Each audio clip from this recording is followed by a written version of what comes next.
Exactly right. And the next meeting, when we were all there together, Oh, that's my right. friend Kaminsky, she's like, y'all are so terrible. But, yeah, Craig, I tell you, he came and did a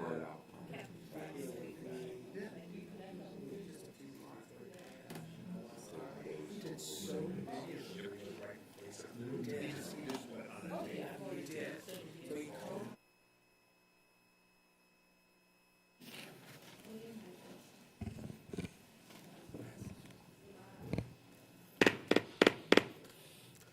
Good morning.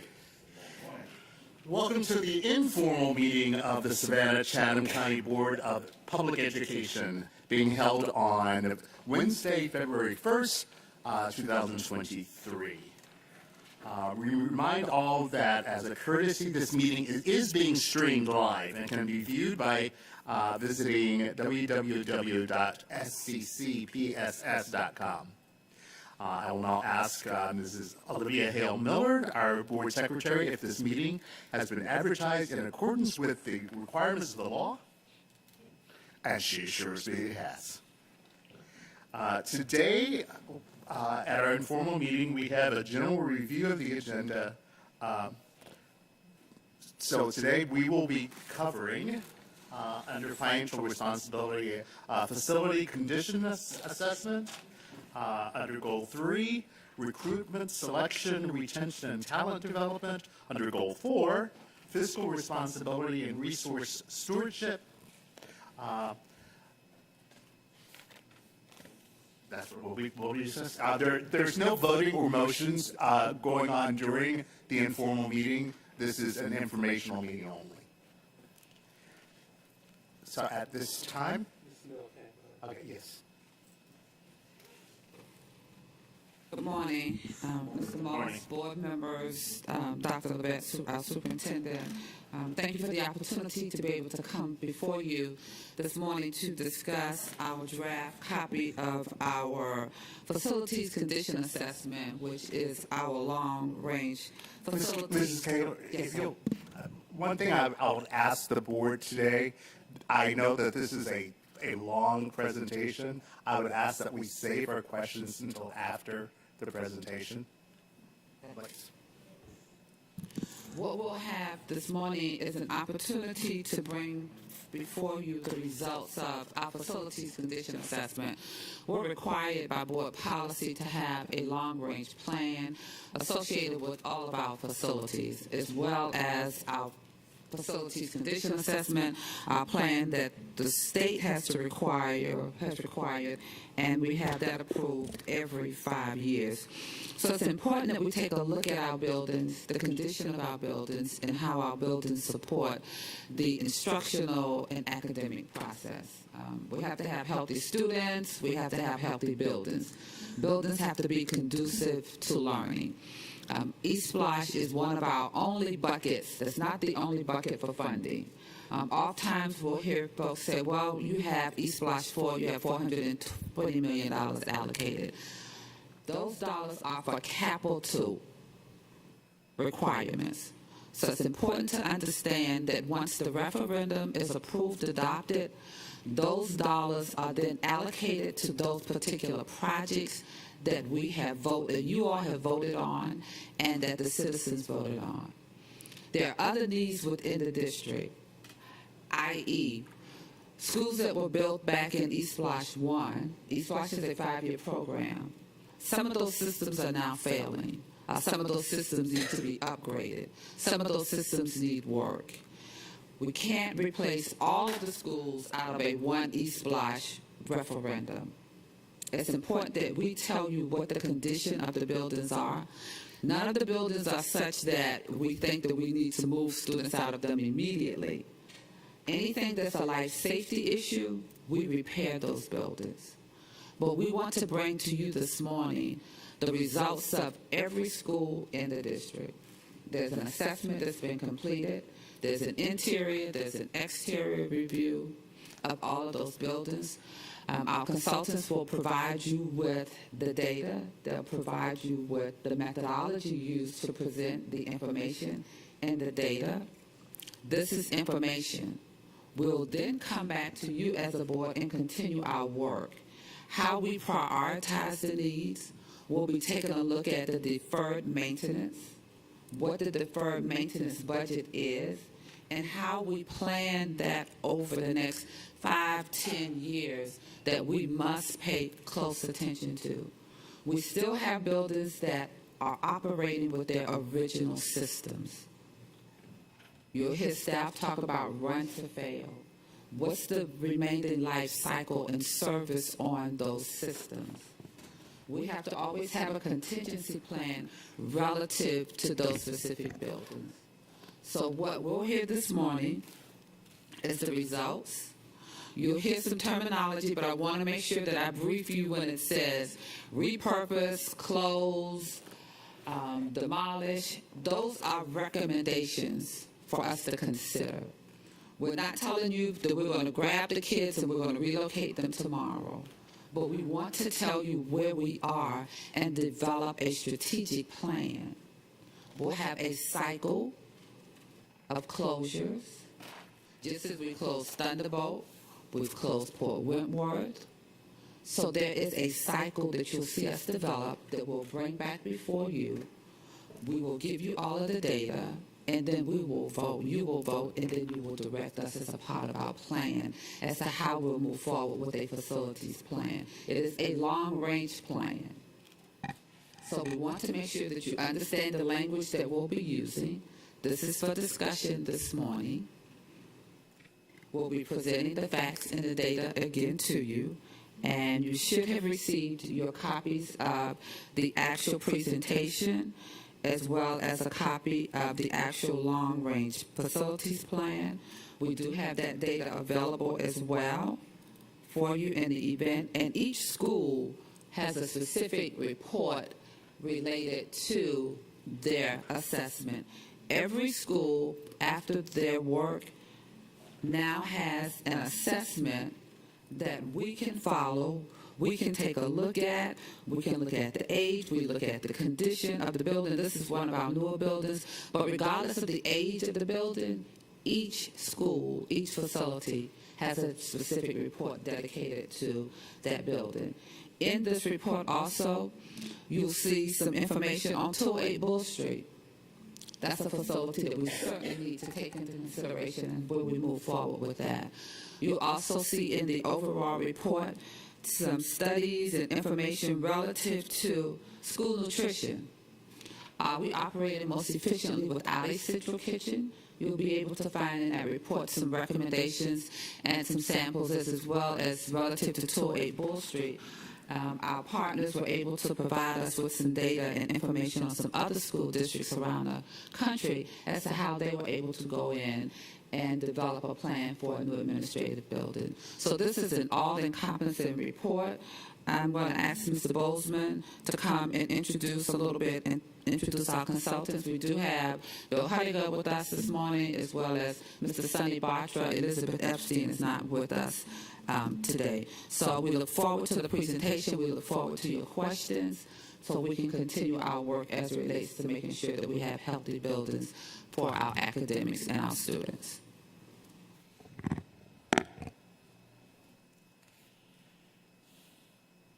Good morning.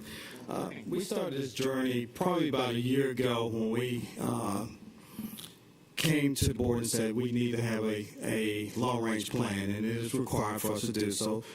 Back last year, about February, we started this process, and we solicited Parsons to do that for us.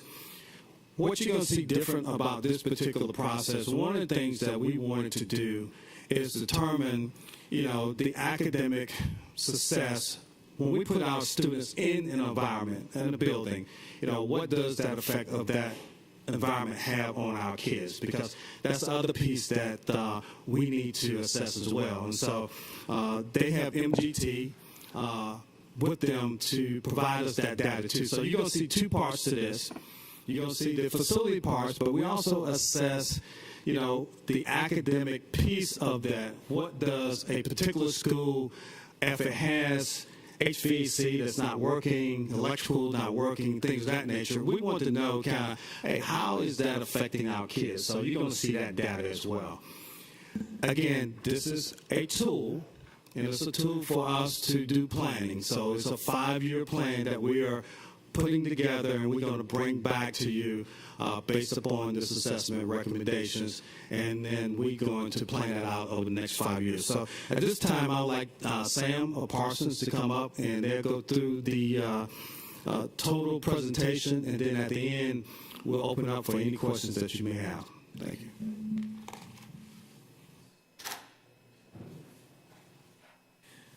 Good morning, President Moss, Vice President Brinkman, members of the board, Superintendent Levitt, and members of the district staff.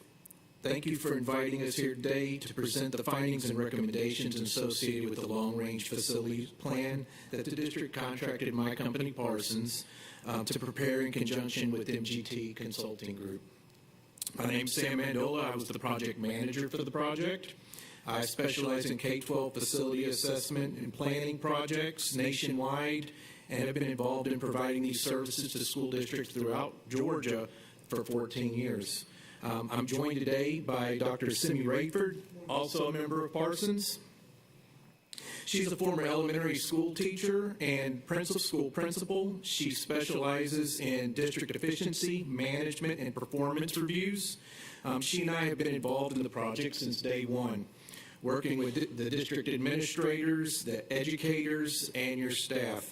And as Mr. Bozeman has mentioned, this job has been going on for a year. We've met with you a couple of times during this process to gain your feedback and input along the stages of the job.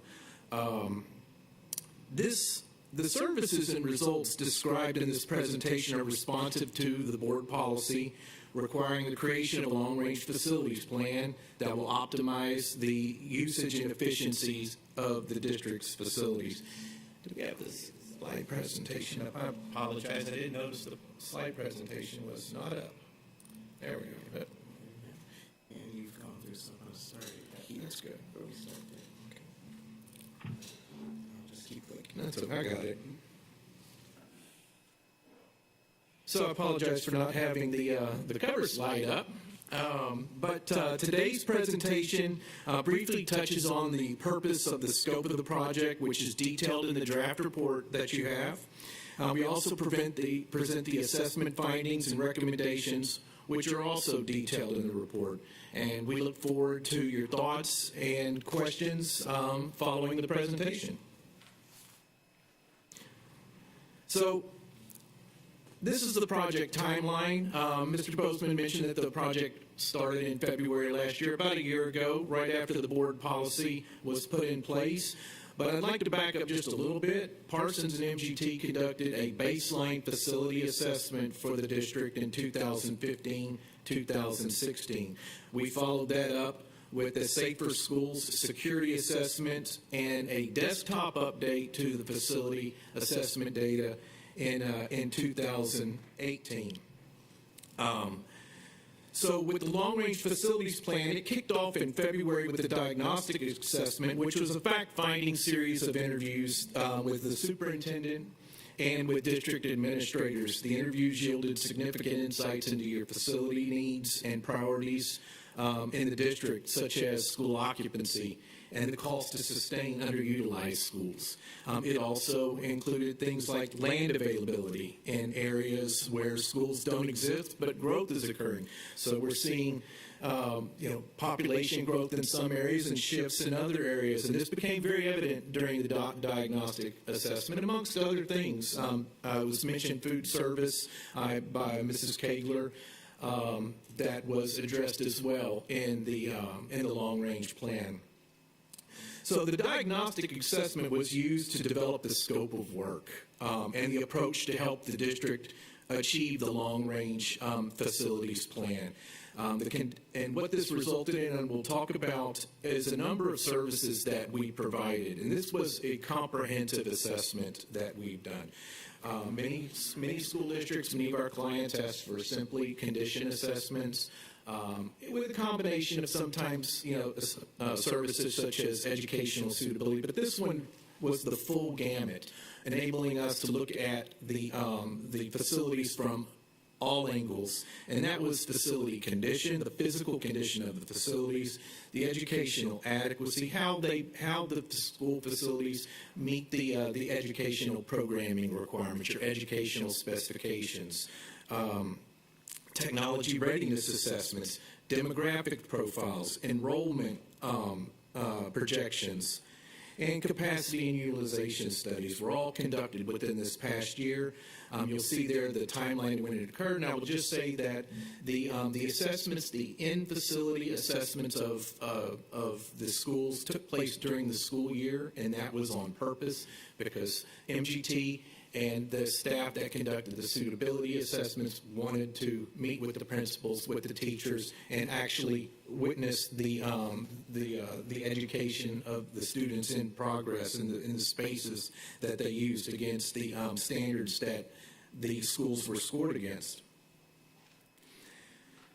And since then, since we finished that, we've been producing a meeting again with administrators of the district, follow-up interviews, and producing the reports, which are now being presented now in executive summary format. So the purpose of the project, again, and I mentioned it twice already, was the long-range facility plan that was a part of the board policy, but it was also used both in 2015 and 18 and now again to support Georgia's DOE local facilities plan process. We established a software database that enabled efficient reporting to the Georgia DOE for that purpose, working with your district staff. So it was really a twofold purpose in the assessment. To boil it down, this was a comprehensive assessment. Again, I went through the different scope items in the previous slide, but all of these help the district make informed and objective decisions when we combine those findings and we look at it together. So now, ask Simi to go through the guiding principles. Good morning. In each of the assessments that we will detail, there were certain drivers that were the underpinnings of our work. One, and I won't go through them all, but I'll point out the ones that were major drivers. One, student population.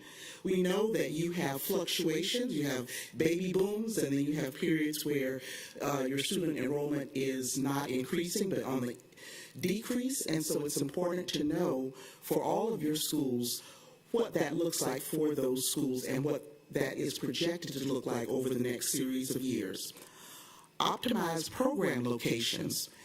Within academics, there are a number of specialized programs. For example, we have our CTE programs. And when we look at the educational suitability of buildings, we want to know if you're making an investment in CTAE, in STEM, and in other programs, we look to see if the building spaces are configured in such a way that it will optimize the effectiveness of that program. 21st century design and ADA compliance are two that I'm going to talk about together. When we give our report, you'll see that you have some aging facilities and that were built at a time when there was not a requirement for buildings to be ADA compliant. And you've done a number of things, these weird elevators that run along the side of rails and all kinds of things that we have to do to an older facility because that was not in the design of that building when it was originally built. Also, equitable distribution. Again, there are programs that you may want to expand to other places because you're seeing they're having a tremendously positive impact on learning, but you simply at another facility where you may want to expand that program, that space is not configured in that building to adequately support that program. So it's extremely important. And then everything there under facilities at the end, maintenance and operations, sustainability, over time, health and safety, those are all elements that you'll hear about in more detail when we get to the specifics of the reports. So overall, These were the number of facilities that we did. There are 50 academic facilities and 8 other facilities, including your district offices, the building that we're in now, that were reviewed as a part of the assessment process. So, with the facility condition assessment, this also was a comprehensive assessment from its own standpoint in that it started with the collection of existing facility data, your capital improvements that were made since the 2015 and the 2018 assessments here at the district. With that data, as well as maintenance and repair data, that the district provided us for review and analysis was done prior to us engaging field resources and inspecting the facilities. We also engaged the principals at the schools with a questionnaire, a facility condition questionnaire, which they provided us with very valuable feedback because our architects and engineers are in the building for, say, 4 or 5 hours. Obviously, they're in the building 4 or 5 plus years. So if we weren't there during a torrential downpour, we may not know what floods or we may not know what leaks. So they provided us with that very valuable information that we've incorporated into the assessment. We prepared schedules, which we distributed and coordinated with the principals, and we went out and we met with them before we conducted the facility assessments with our personnel. We interviewed them. We interviewed them using the questionnaire. They invited whoever they wanted to what we call the end briefs of the assessments, after which we proceeded to inspect the facilities top to bottom, left to right. We looked at all of the different building systems and components, from the exterior enclosure, the roof covering, the exterior walls, exterior windows, exterior doors, the interior finishes, your ceilings, your floors, your doors, the critical systems, and we'll talk about that, such as your HVAC systems, your electrical systems, your communication and security systems, were all inspected and looked at from our inspectors. And what they did was they identified systems that were deficient, that were beyond their service life, or obsolete, or broken, missing, damaged, malfunctioning, or not adequate for their current purpose. And in doing that, we prioritized them, and we prioritized those findings based on critical systems, based on life safety, based on the effect something that's going wrong may have on other systems in the educational environment. For example, a roof leaking would be one of those that were prioritized highly in that case. So we estimated those deficiencies in addition to prioritizing them, and we also estimated the replacement value of your facilities. And we did that by doing a asset inventory of all those systems that comprise the building and the grounds of the school facility. That gave us the replacement value. And so now we go to the slide that we're on now, which is the Facility Condition Index, which is an industry standard for comparative analysis. Okay, what this is it tells you the condition of your facility, and you can compare to the condition of other facilities, say in a portfolio. And what that is the the repair value of a facility. How much needs to be done right now, your deferred maintenance, divided by your replacement value. And that gives you a score. The higher the score, the worse condition the building is in. So you can look at this like if a building has a 30% FCI score, 30% of the facility needs to be replaced. Okay, and obviously, this range is from 0 to 50 in this case here. This is based on standards that we've used in school districts across the country and in Georgia.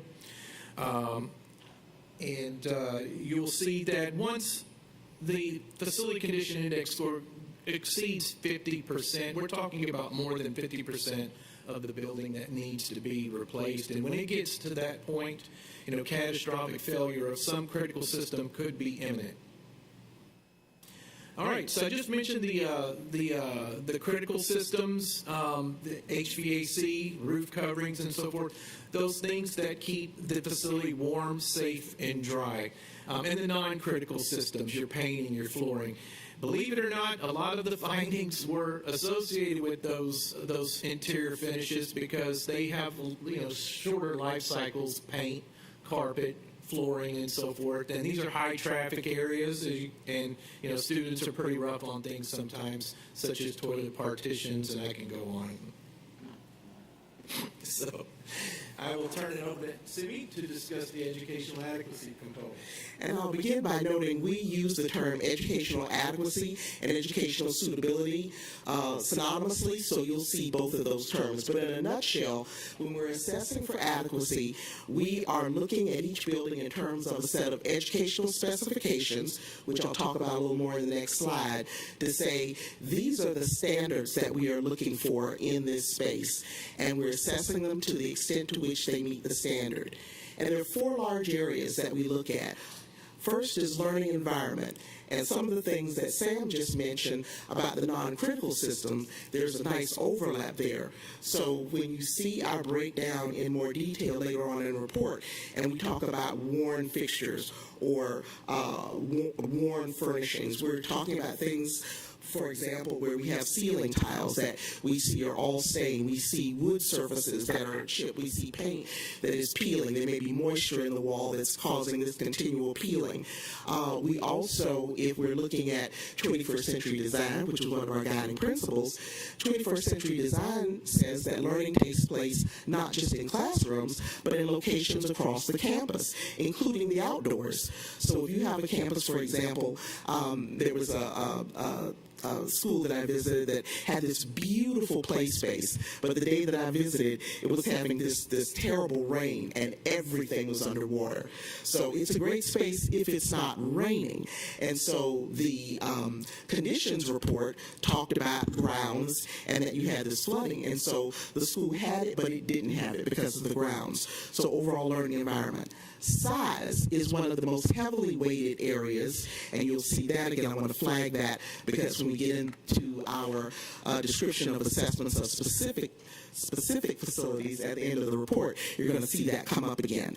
But there are, in the design guide for schools at every level, there are size requirements based on the space. So there's one set of size requirements for general classrooms, another for a gym, another for a science lab, and so forth.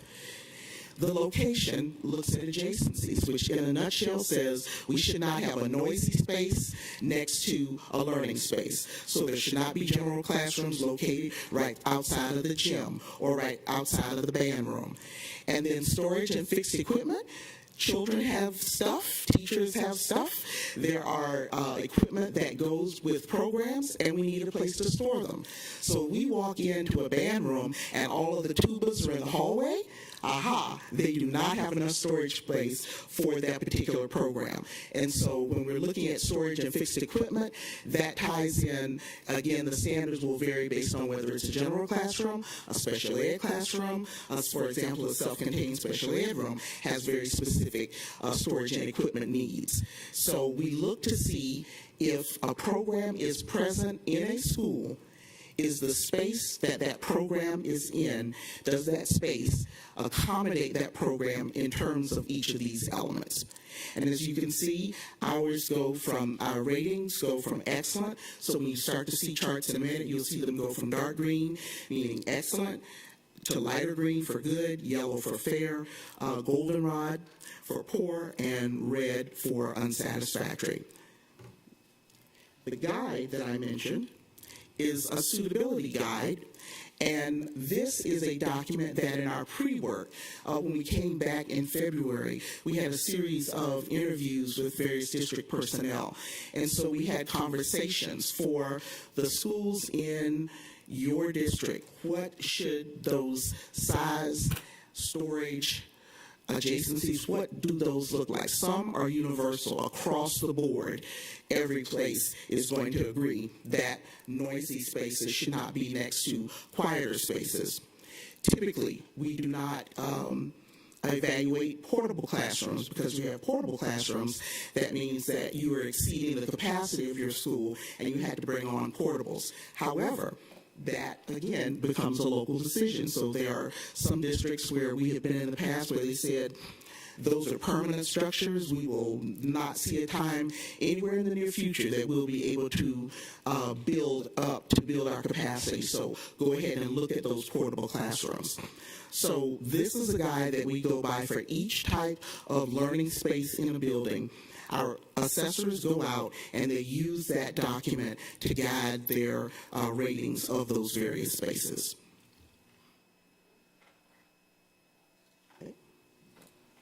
So going back to the facility condition assessment, I talked about the facility condition, the facility condition index, and this slide here shows ratings by the school type, elementary, K, middle school, and you will see there the totals for how many are in good, fair, poor, and unsatisfactory condition by those different school types. So what this is showing is that the majority of the schools scored poor, 24 of the schools out of 50, roughly half. 10 facilities scored unsatisfactory, and third are non-instructional facilities, and another third are elementary. The elementary schools had the highest number of good ratings at 10.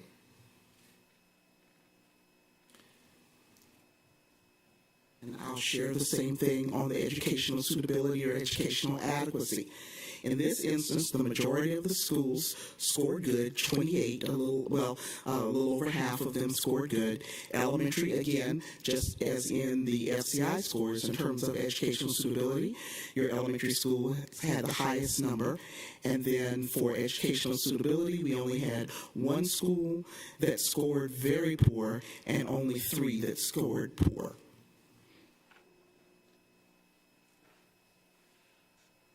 So the overall facility condition index score for the district was 26.10, which was fair condition. All elementary schools, high schools, and K schools scored fair with ratings of 20.39, 26.81, and 15.54, respectively. The middle schools and the non-educational facilities scored poor with respective ratings of 37.13 and 45.54. The fair rating across the district is normal for the number of facilities and conditions and environment that you're in and what we have found across Georgia and the nation. This is the dollar figures associated with it and the distribution of square foot area by FCI score. You'll see that the current deferred maintenance estimate is nearly $500 million. And the replacement value estimated, as I discussed earlier, is about $1.9 million, which repair value divided by replacement value yielded the facility condition index score of 26.10, which means 26.10% of all your facilities needs to be replaced. One of the most critical findings that really encapsulated the reasoning for for the findings in this assessment was the average age of your facilities. The average age of your facilities is 38 years. The number that was built before 1977, as you'll see here in the slide, was 38%. And this is compared against the National Center for Educational Statistics on the right-hand side, the right-hand column, which shows nationally what those percentages are and how the district compares.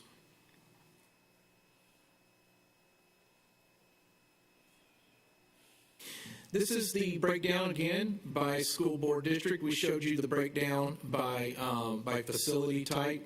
This is by district, by school board district, with the needs and the replacement value again and the resulting facility condition index score.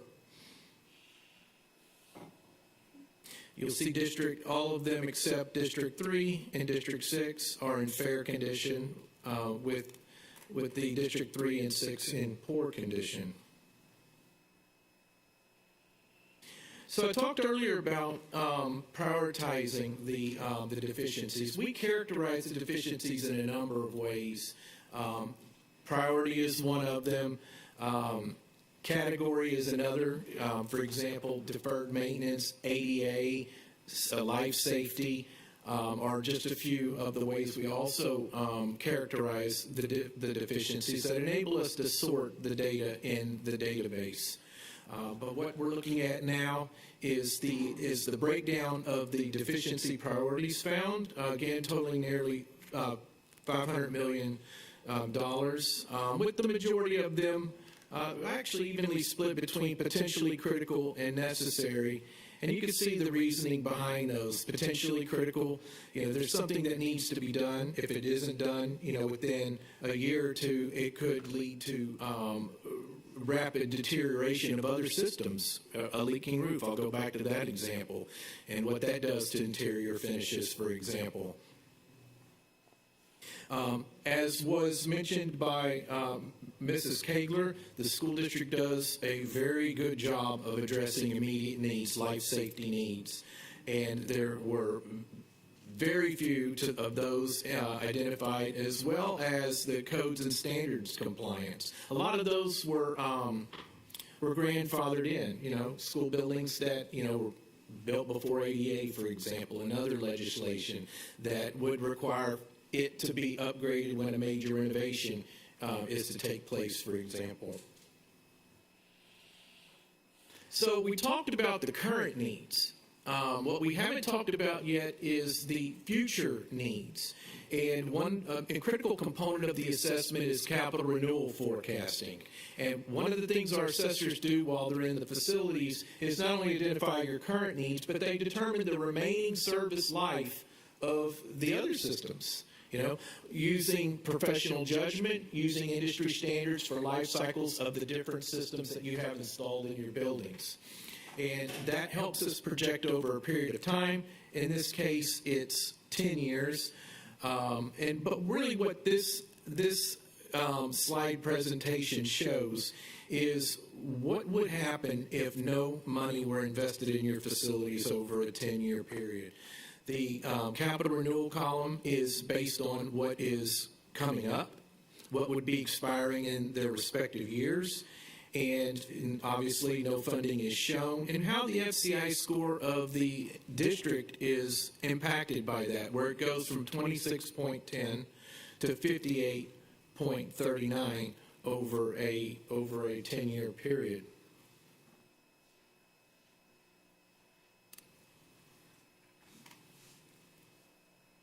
One of the points we made earlier was about student population and the impact that it has on decisions ultimately that need to be made with schools. So on this slide and the following slide, we'll show what we found in terms of capacity and utilization. We use a formula to assess the capacity of schools, and so you'll see red bars. Red can mean either it is over capacity or being overutilized. There are too many students relative to the capacity. Or red also will mean that it is an inefficient use of space. Then yellow will mean it is either approaching overuse or approaching overutilization or approaching underutilization. And green means you're at optimal utilization. And so what that looks like is this. Across your elementary, K-8, middle, and high schools, you only have 10 schools that are in green that are at optimal utilization rates there. You see they are primarily in that first block of elementary schools and also in your K-8. If I take you all the way over to your right as you look at that page, for high schools, you only have one high school that is optimal. You have you have 6 that are below optimal utilization. You have 1 that is approaching being over optimized in terms of utilization, and 2 that are approaching underutilization. I'll take you back to the middle column for middle schools. And again, in middle schools, you only have 1 school that is at optimal utilization. You have 4 that are below optimal. You have 2 that are approaching less than optimal, and 2 that are approaching over optimization. So across the board, keep these figures in mind, and when we talk about some scenarios at the end, you can feel free to flip back and forth and look at these again. So the path to decision making. This workshop is for discussion, and so because there is a process that you'll go to make final decisions. We'll present you with scenarios today that came about as a result of the process that we went through. We looked at, under conditions, all of the critical systems, all the non-critical systems. Under educational adequacy or suitability, we looked at the extent to which the spaces supported the academic programs that you have in your school. And we also looked at school capacity and utilization. Where are your students? Are some buildings overutilized, underutilized, or approaching either of those, and how many are optimal? And again, we noted that only 10 were optimal. And so then we had to make a decision as you build your capital, your long-range facilities plan. There's some considerations that we will put forth today on some closures. And as we look at closure, again, it was said earlier, we're not talking about, okay, this date they're closing. The concept is there are some schools that, due to their age and varying other conditions, are getting ready to cycle out of service. At some point, they will need to cycle out of service, and that will be a decision. And then as we look further, what are those buildings, and that will become the basis of the next series of slides that we'll go through. And the format that we use, we are presenting each of these by district, and you'll see there are renovate, close, repurpose, and some other options. Anything that we have identified for closure, there will be a slide that will go into more in-depth detail on that. So I should note, the only schools that are listed here are not all the schools in your districts, only the ones that were rated as poor or unsatisfactory. And out of 50 schools, 34 fell into that range.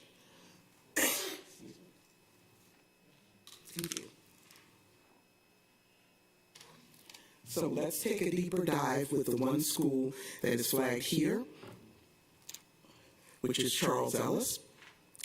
And these are the specifics. Charles Ellis is 94 years old. It had a facility conditions index score of 58, which put it in the unsatisfactory category. And it also had an educational suitability score of 60.41, which put it in the very poor range. Its current utilization rate is 79.98%, so it is approaching underutilization. And I'm not going to go through each individual bullet here, but overall, you see that the FCI deficiencies are in terms of both critical and non-critical systems. The non-critical, things like your walls, fixed furnishing, and so forth, roof construction being, for example, being one of the critical systems. Then under suitability, I mentioned earlier that we talked about size, and we talked about buildings that have spaces that are designed for the programs in those spaces. So for Ellis, there's no dedicated music space, there's no dedicated art space, the counseling space is undersized, there are no instructional resource rooms, the gym and the administrative spaces do not meet the size standard, and there's no on-campus staff parking, meaning staff who work there are parking primarily on the street. District 2.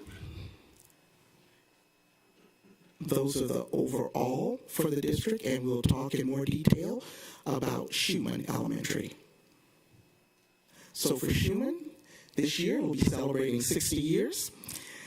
The facility condition index is unsatisfactory at 51.36. The educational suitability at 7542 is fair, and it is at less than 50% utilization, 47.88. You see again a number of both critical and non-critical system deficiencies there, including the roof, including windows, heating systems, and then you see the overlap there with the suitability, worn and dated fixtures throughout the building. For the special education programs that are there, there is not sufficient storage space or equipment in those spaces. Library does not meet size requirements there. And again, there are detailed suitability reports for each of these schools, so you don't see every single one that was flagged in that, but just the major ones that are here. District 3 had one facility that is flagged, Whitney Admin Complex, and on the detail, because it is not an educational, okay, I see some hand gestures here, okay, all right. So we are, as you can see, it is not an educational facility, so therefore there is not an educational suitability or a utilization score. However, this year we'll be celebrating 70 years of existence, and it has an unsatisfactory facilities condition index score. And then you can see all of the areas that are listed here as challenges. Many of them are your critical systems.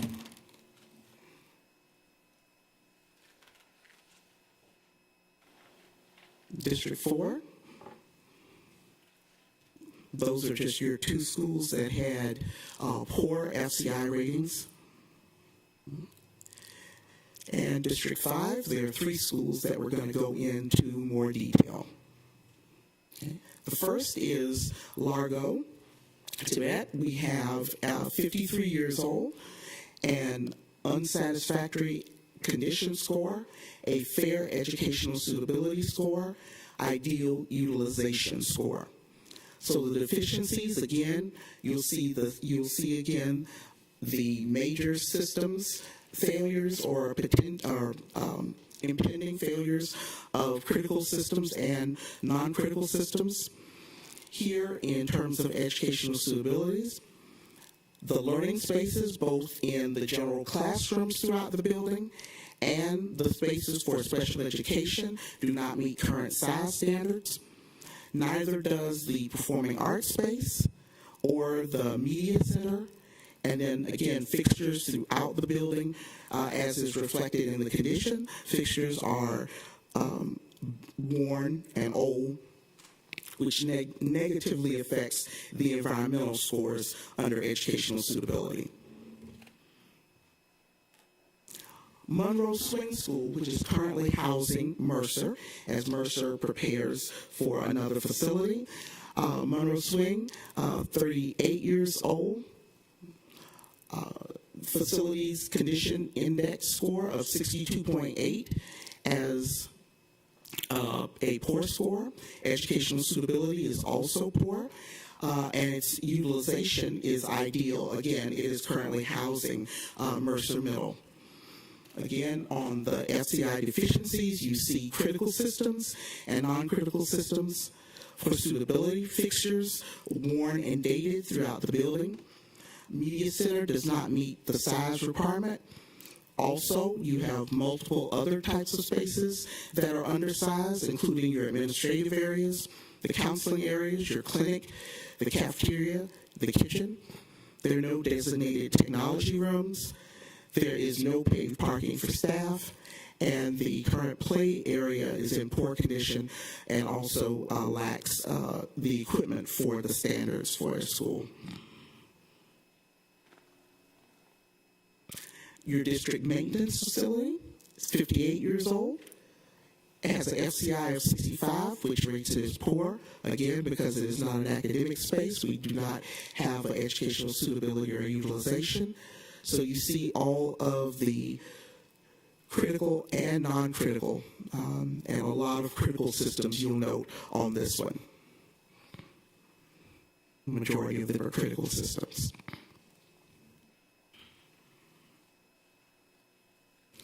For District 6, there is one school that we will talk about in detail, and that is Windsor Forest High. Windsor Forest is 56 years old. It has a poor FCI score. It has a poor score of 45.26. It has a fair educational suitability score of 72.68, and it is approaching underutilization at 75.37% utilization. On the deficiencies, again, you see a number of both critical and non-critical system deficiencies. And for suitability, again, multiple spaces that do not meet current size requirement, including the music space, the art space, the CTE, and the gym. Fixtures throughout are warm and dated. Classrooms don't provide inviting or stimulating learning environment, and that's everything from lighting that is not optimal to many of the things that you see listed under the FCI in terms of ceilings, interior doors, and so forth. There is no dedicated performing arts space. And then most critically, to lead to the fair score, many of the general classrooms are not meeting current size requirements. Okay. I'll just let you look at District 7. We have no schools that we're going to go into a deep dive on in District 7. Then in District 8, we have 3 schools. Coastal Georgia Academy is 60. 41.25 is the FCI score, which rates it as poor. It has a very poor or unsatisfactory educational suitability score of 67.55, and it is at only a 52.25 utilization rate, so it is underutilized. You see again both critical and non-critical deficiencies in condition, and some of the suitability deficiencies were interior environment, such as damaged doors, cracks in the hallway flooring, tile that's separating from the wall throughout the school. Several learning spaces are not currently present in the school. There's no dedicated space for music, science, instructional resources, or a media center. The cafeteria has a leaking roof, and there is not currently a functioning kitchen. Gould Elementary. Gould is 67 years old with a poor FCI score of 43.12, a fair educational suitability score of 76.38, and it is the one facility that is currently overutilized. So the deficiencies, again, both critical and non-critical, and the major deficiency under suitability is size. Rooms throughout the building, general classrooms, art, music, computer lab, all undersized at this particular school. Their special education classes are in portables. Woodville Tompkins Lower, 60 years old, an unsatisfactory FCI of 74.76, a good educational suitability of 84.6, and is underutilized at 66.96. And so under FCI, again, you see both critical and non-critical systems either at or near end of cycle.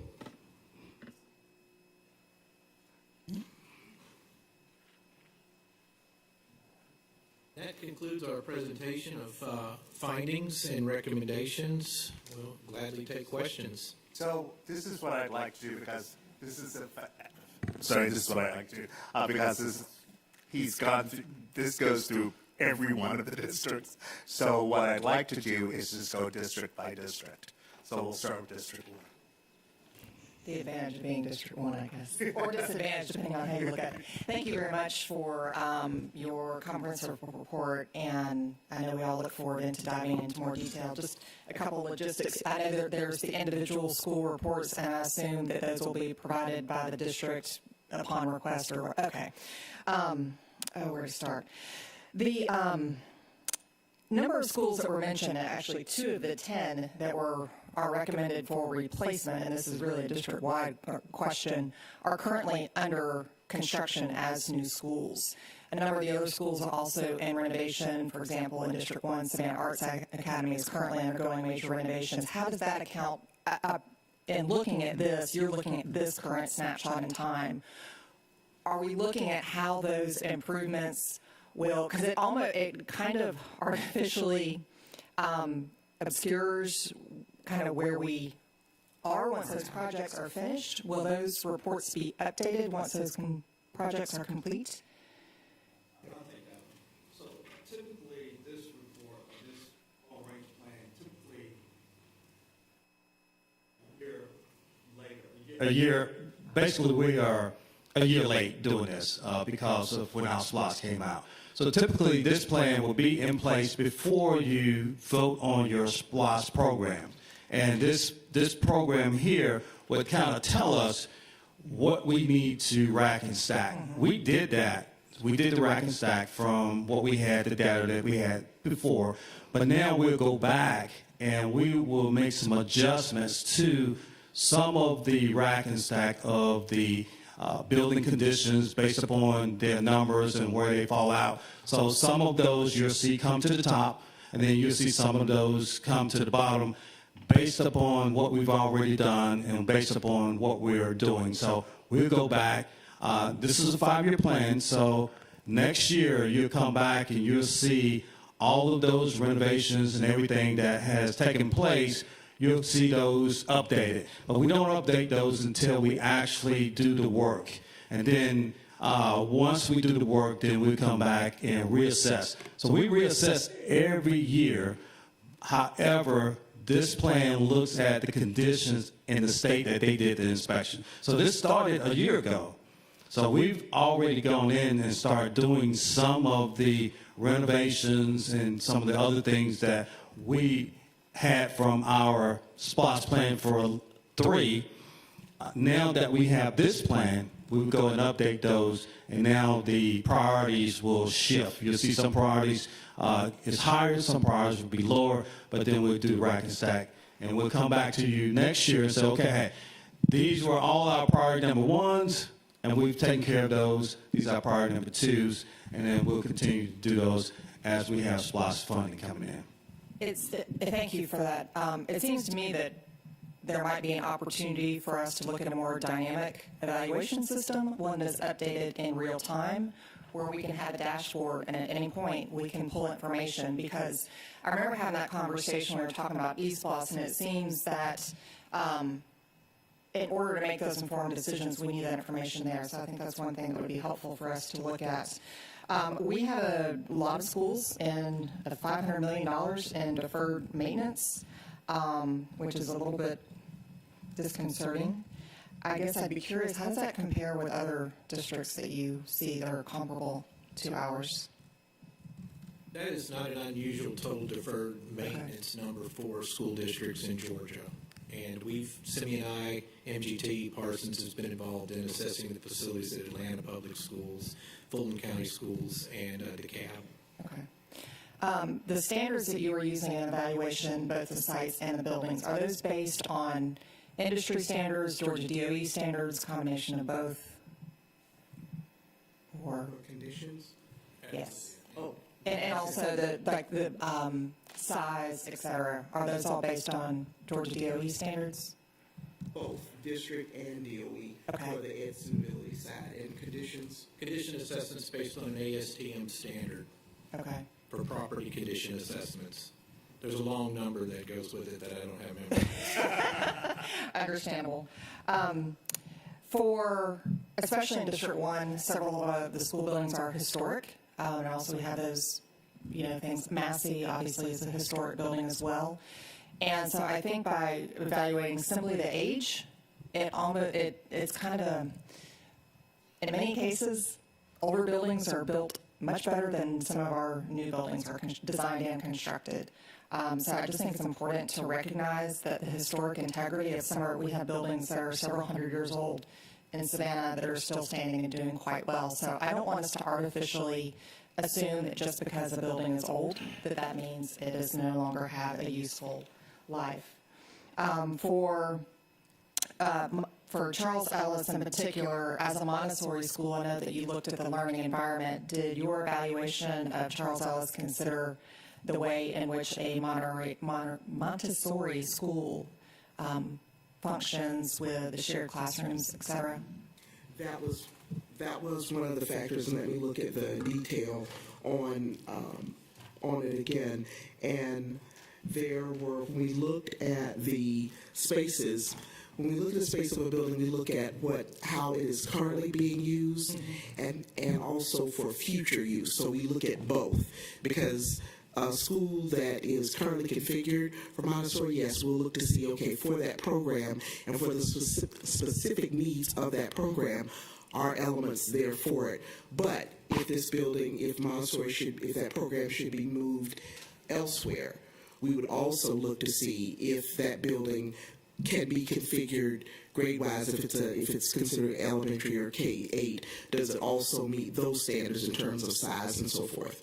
So from an educational perspective, you're forecasting into what is scenarios that are not necessarily based on the way in which the school is currently used? No, both. We look at current use and its use, what the building may be used for in the future as well, if the configurations would meet both current and future use. So, like, for example, general classroom size, whether there are specific spaces that are in the building, like art, music, PE, and so forth. And I understand that, but also, if we have a school this space is designed in order to meet the needs of that school, it raises a little bit of a question for me in how that might impact the overall school or the overall score. And then one last question, I will pass along the microphone. When we were with you about a year ago, I guess, for our retreat, it's nice to see you again, one of the questions we talked about was accessibility to the school, not only for vehicles, but also for students. Did you evaluate the context and surrounding conditions of our schools, particularly when it comes to access for walking and biking? Yes, and we're pulling up the full report right now. Okay. That's information I'd be very interested to see as well. Thank you very much. Thank you. Hi, thank you very much for your report. You've done an excellent job summarizing a lot of information. I have about 4 questions, so I have a lot. I have about 4 questions. I have about 4 That's comments. why we started at 10. So just a quick question is, nationally, FCI is in what range? I know we have 0 to 15% as being good, but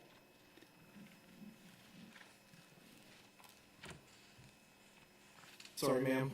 Would you please repeat the question? Sure. Good to see you. Thank you for your work, both of you. So nationally, FCI is what? Our experience in school districts in Georgia, it has a lot to do with age. It has obviously a lot to do with funding and from a capital renewal and new construction standpoint. But the score, I believe it was 29 point something for the district, is in line with what we're experiencing, what we've seen in other school districts in Georgia. We've seen a lot worse. But this one is in line. Actually, I believe it's in better condition for a district that has an average age of 30-something years.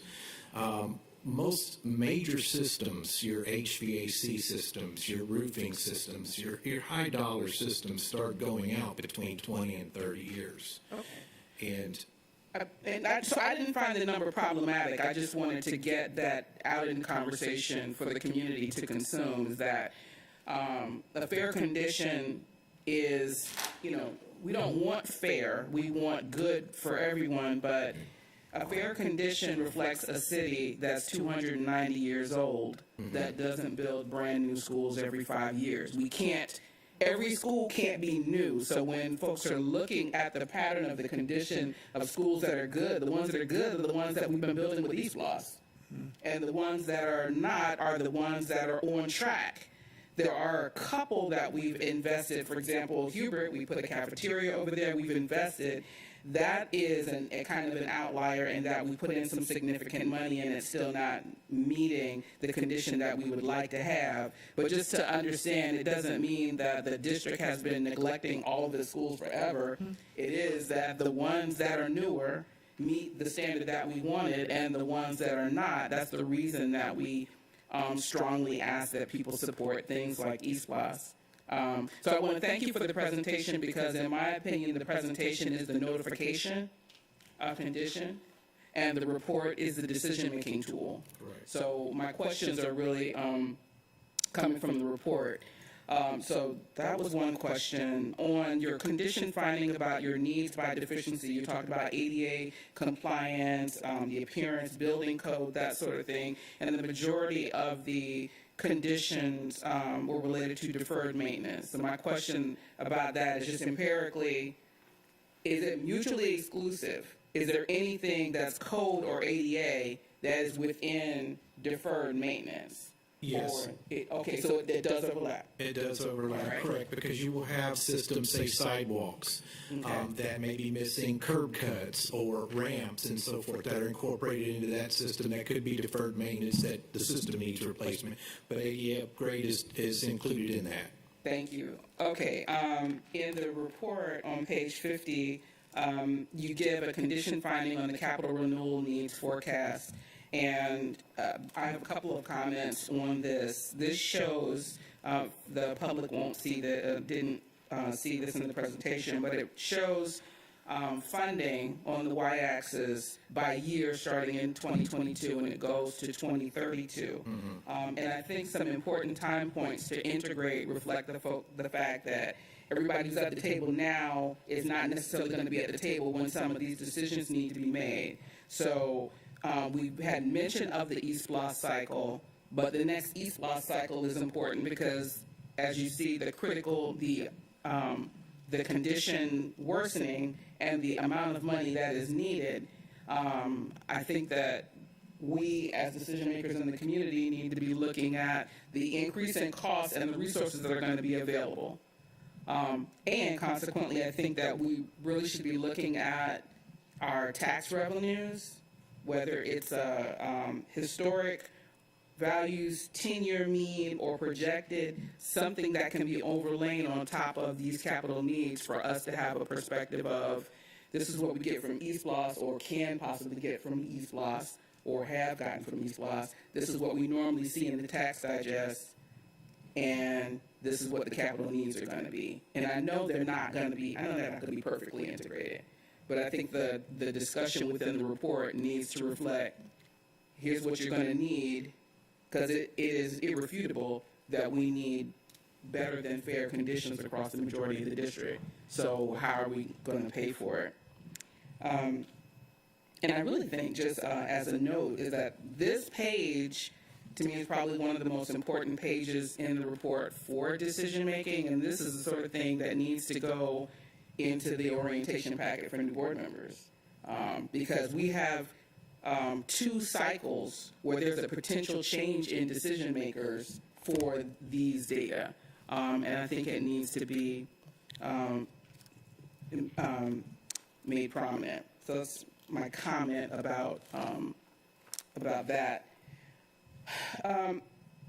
You used models to project enrollment to forecast what the condition was going to be like. So part of the challenge you showed in your tables is that some of the schools are in red because they're just not in good condition. Some are in red because they're inefficiently utilized. You use models to project that, but you don't tell us about the conservatism of the model or like challenges in the model. So can you just tell me a comparison of these models that you use to project enrollment, because there's they have like a 3,000 student difference in what you might see. 3,000 student difference.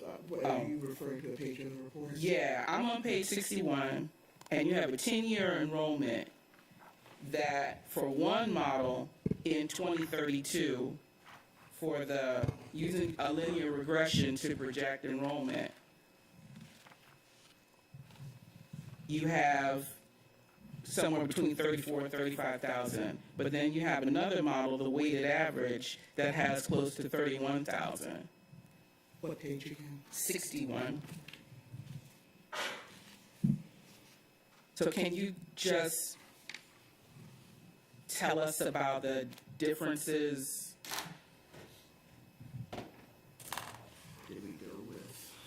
And it's not a huge number. I don't have to have an answer right now, but I'm looking at, I really find this report phenomenally valuable. You guys did an extraordinary job. I want to get as much out of it as possible. And so that's the basis of my question. I'll need to get more information for you on that, and I will get back to you on that. Thank you. And I have bled all over this, so you won't even have to remember that question because I have it here. I'm almost done, Mr. Moss. Okay.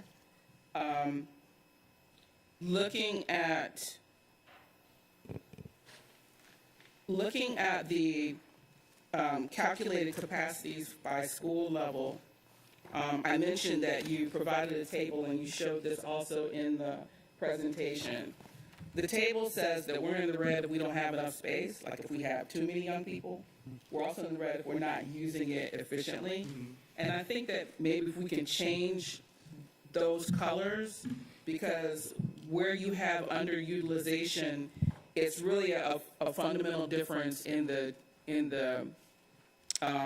risk. If it's a risk assessment, if you don't have enough space, that's a risk that is borne on the student. That's a student wellness and well-being challenge.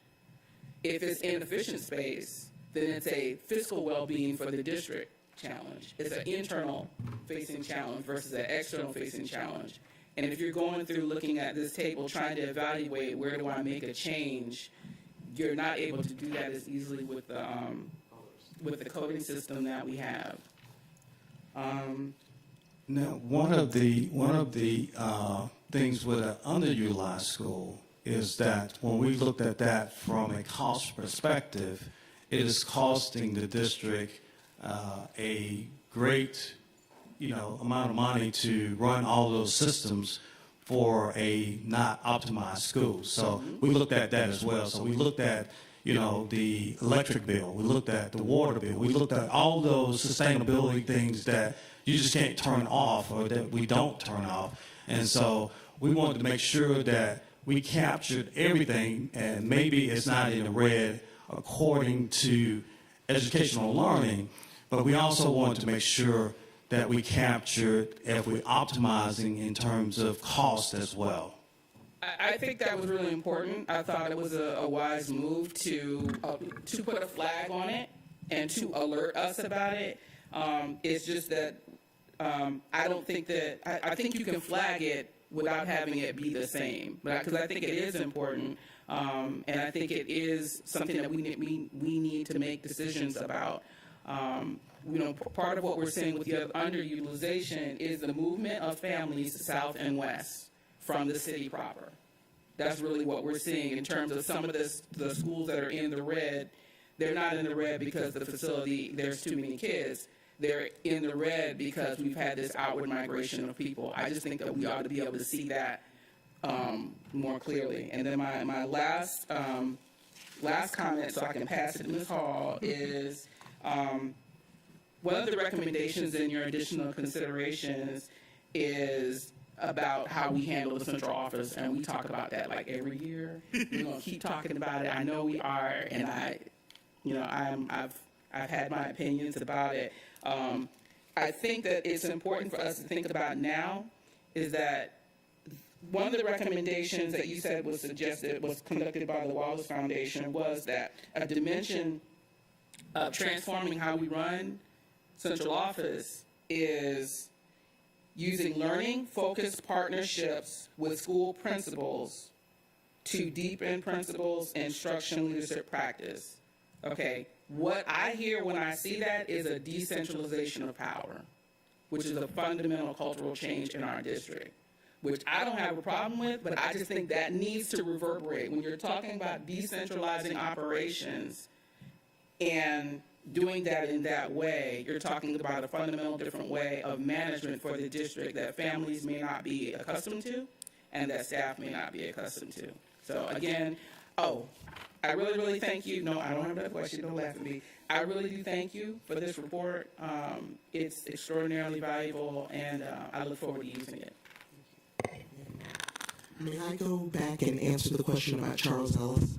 Because we pulled up the information. So that poor score came primarily because of almost every single type of space is undersized. So your general classrooms are undersized, the kindergarten spaces, the special ed spaces. There are no instructional resource rooms. In general classrooms, in your art space is undersized and did not have adequate storage. There is not dedicated performing arts space. For PE, there should be an office for coaches and the office, they call it a cloffice. It's a closet that's being used for an office. There's certainly lots of creative use of space at Charles. I have not seen cloffice before, so anyway, feel free. In the media center, the space is again undersized, and there was another one that the screen jumped on me. I wanted to point out that music is for adjacencies. We said earlier that noisy places should be away from quiet places. However, since there's not a dedicated music space, music is being used in a general classroom, which is next to other general classrooms. So those were the things that led to that score. Ms. Hall? Well, I have a pleasant surprise for everyone. I'm going to be very brief. And I'll give you the general theme of my remarks is that I'm ready to have a sale on Saturday at which I'll be selling Thunderbolt School, Eli Whitney Administrative Building Complex, but I'm not ready to sell or relocate 208 Bull, which happens to be in District 3, if you can imagine that 208 is in District 3. And I say this because there's so many things that we could be doing with the money that we would bring from a sale of Thunderbolt, from a sale of this building. You look across the street and you see the luxury condominiums over there. Imagine what we could sell this for and use in our general fund for things that would aid instruction, aid employee compensation, and all those things. So, like I said, I'm ready to have the sale anytime. I'm happy that it's not our District 3's classroom spaces that are of most concern, that we see the possibility of renovation for those so that we can continue with our instructional programs. In fact, Gadsden, one of my elementary schools, was in East Block 1 when I came on the board. In fact, we were cutting the ribbon at Gadsden, so I'm very happy that those classroom spaces, that Garrison can be upgraded and that kind of thing. But in terms of these other places that I've mentioned, 208 Bull, Denise, I kind of feel about 208 Bull. Its historic significance, its central location to the other powers of the county and the city. I don't want to let go of 208 Bull, but I understand it's different for me to visit there as opposed to the people like Dr. Lefebvre who have to work there. So I understand that, but that will be my dilemma in trying to figure out how to save 208. But that's basically my comments. I've always felt facility assessments are fabulous because they give us a chance to really look at the skeleton, the flesh, and everything about our district. So I thank you. And as I told you, Simi, earlier, you're always very clear, you know, very easy to understand, and I know this is going to be of a lot of value for us. Thank you. Mr. Katchmeyer. I'll echo the comments of my fellow board members. We appreciate all your hard work and effort and our facilities team collaboration as well to get the information. Having been through this cycle once, I think it's important to note a few things. One, there's a lot of red in this report, but if you dig into what the red means, the paint is worn down. The room should be 100 square feet and it's 80 square feet. You have some true issues, like an HVAC unit is 30 years old, or there's a roof that's about to go. But a lot of it is finishes. It's where is that space compared to, you know, current space guidelines. And it doesn't mean the school is about to fall down on everybody's head. It doesn't mean good instruction and teaching and learning is not happening. It means in a lot of cases it's not optimized. I mean, according to this report, Whitney should be closed. But we meet here, you know, it's functional. Other spaces in Whitney are not as functional. So I think it's important for the public to not go, oh my gosh, there's so much red. What the heck is the board doing? The district's not doing their job. And related to that, there are no true life safety threats right at this moment. Those are fixed and addressed on an ongoing basis before they become a true life safety issue. So it's important, I think, for the public to understand we don't have teachers and staff and students in schools that are patently unsafe, even though you see a lot of red here. A lot of these measurements are objective. Is that a fair statement? Yes. Okay, good. I was really hoping somebody would say yes, because that was kind of the learning lesson from the last time we went through this, and it seems to be consistent here. Second is, I need some clarity on the recommendations that are in here for renovate, replace, close. Those are based on the facilities condition assessment, both in terms of the structure and the teaching space. And that's it. And age and utilization. Right.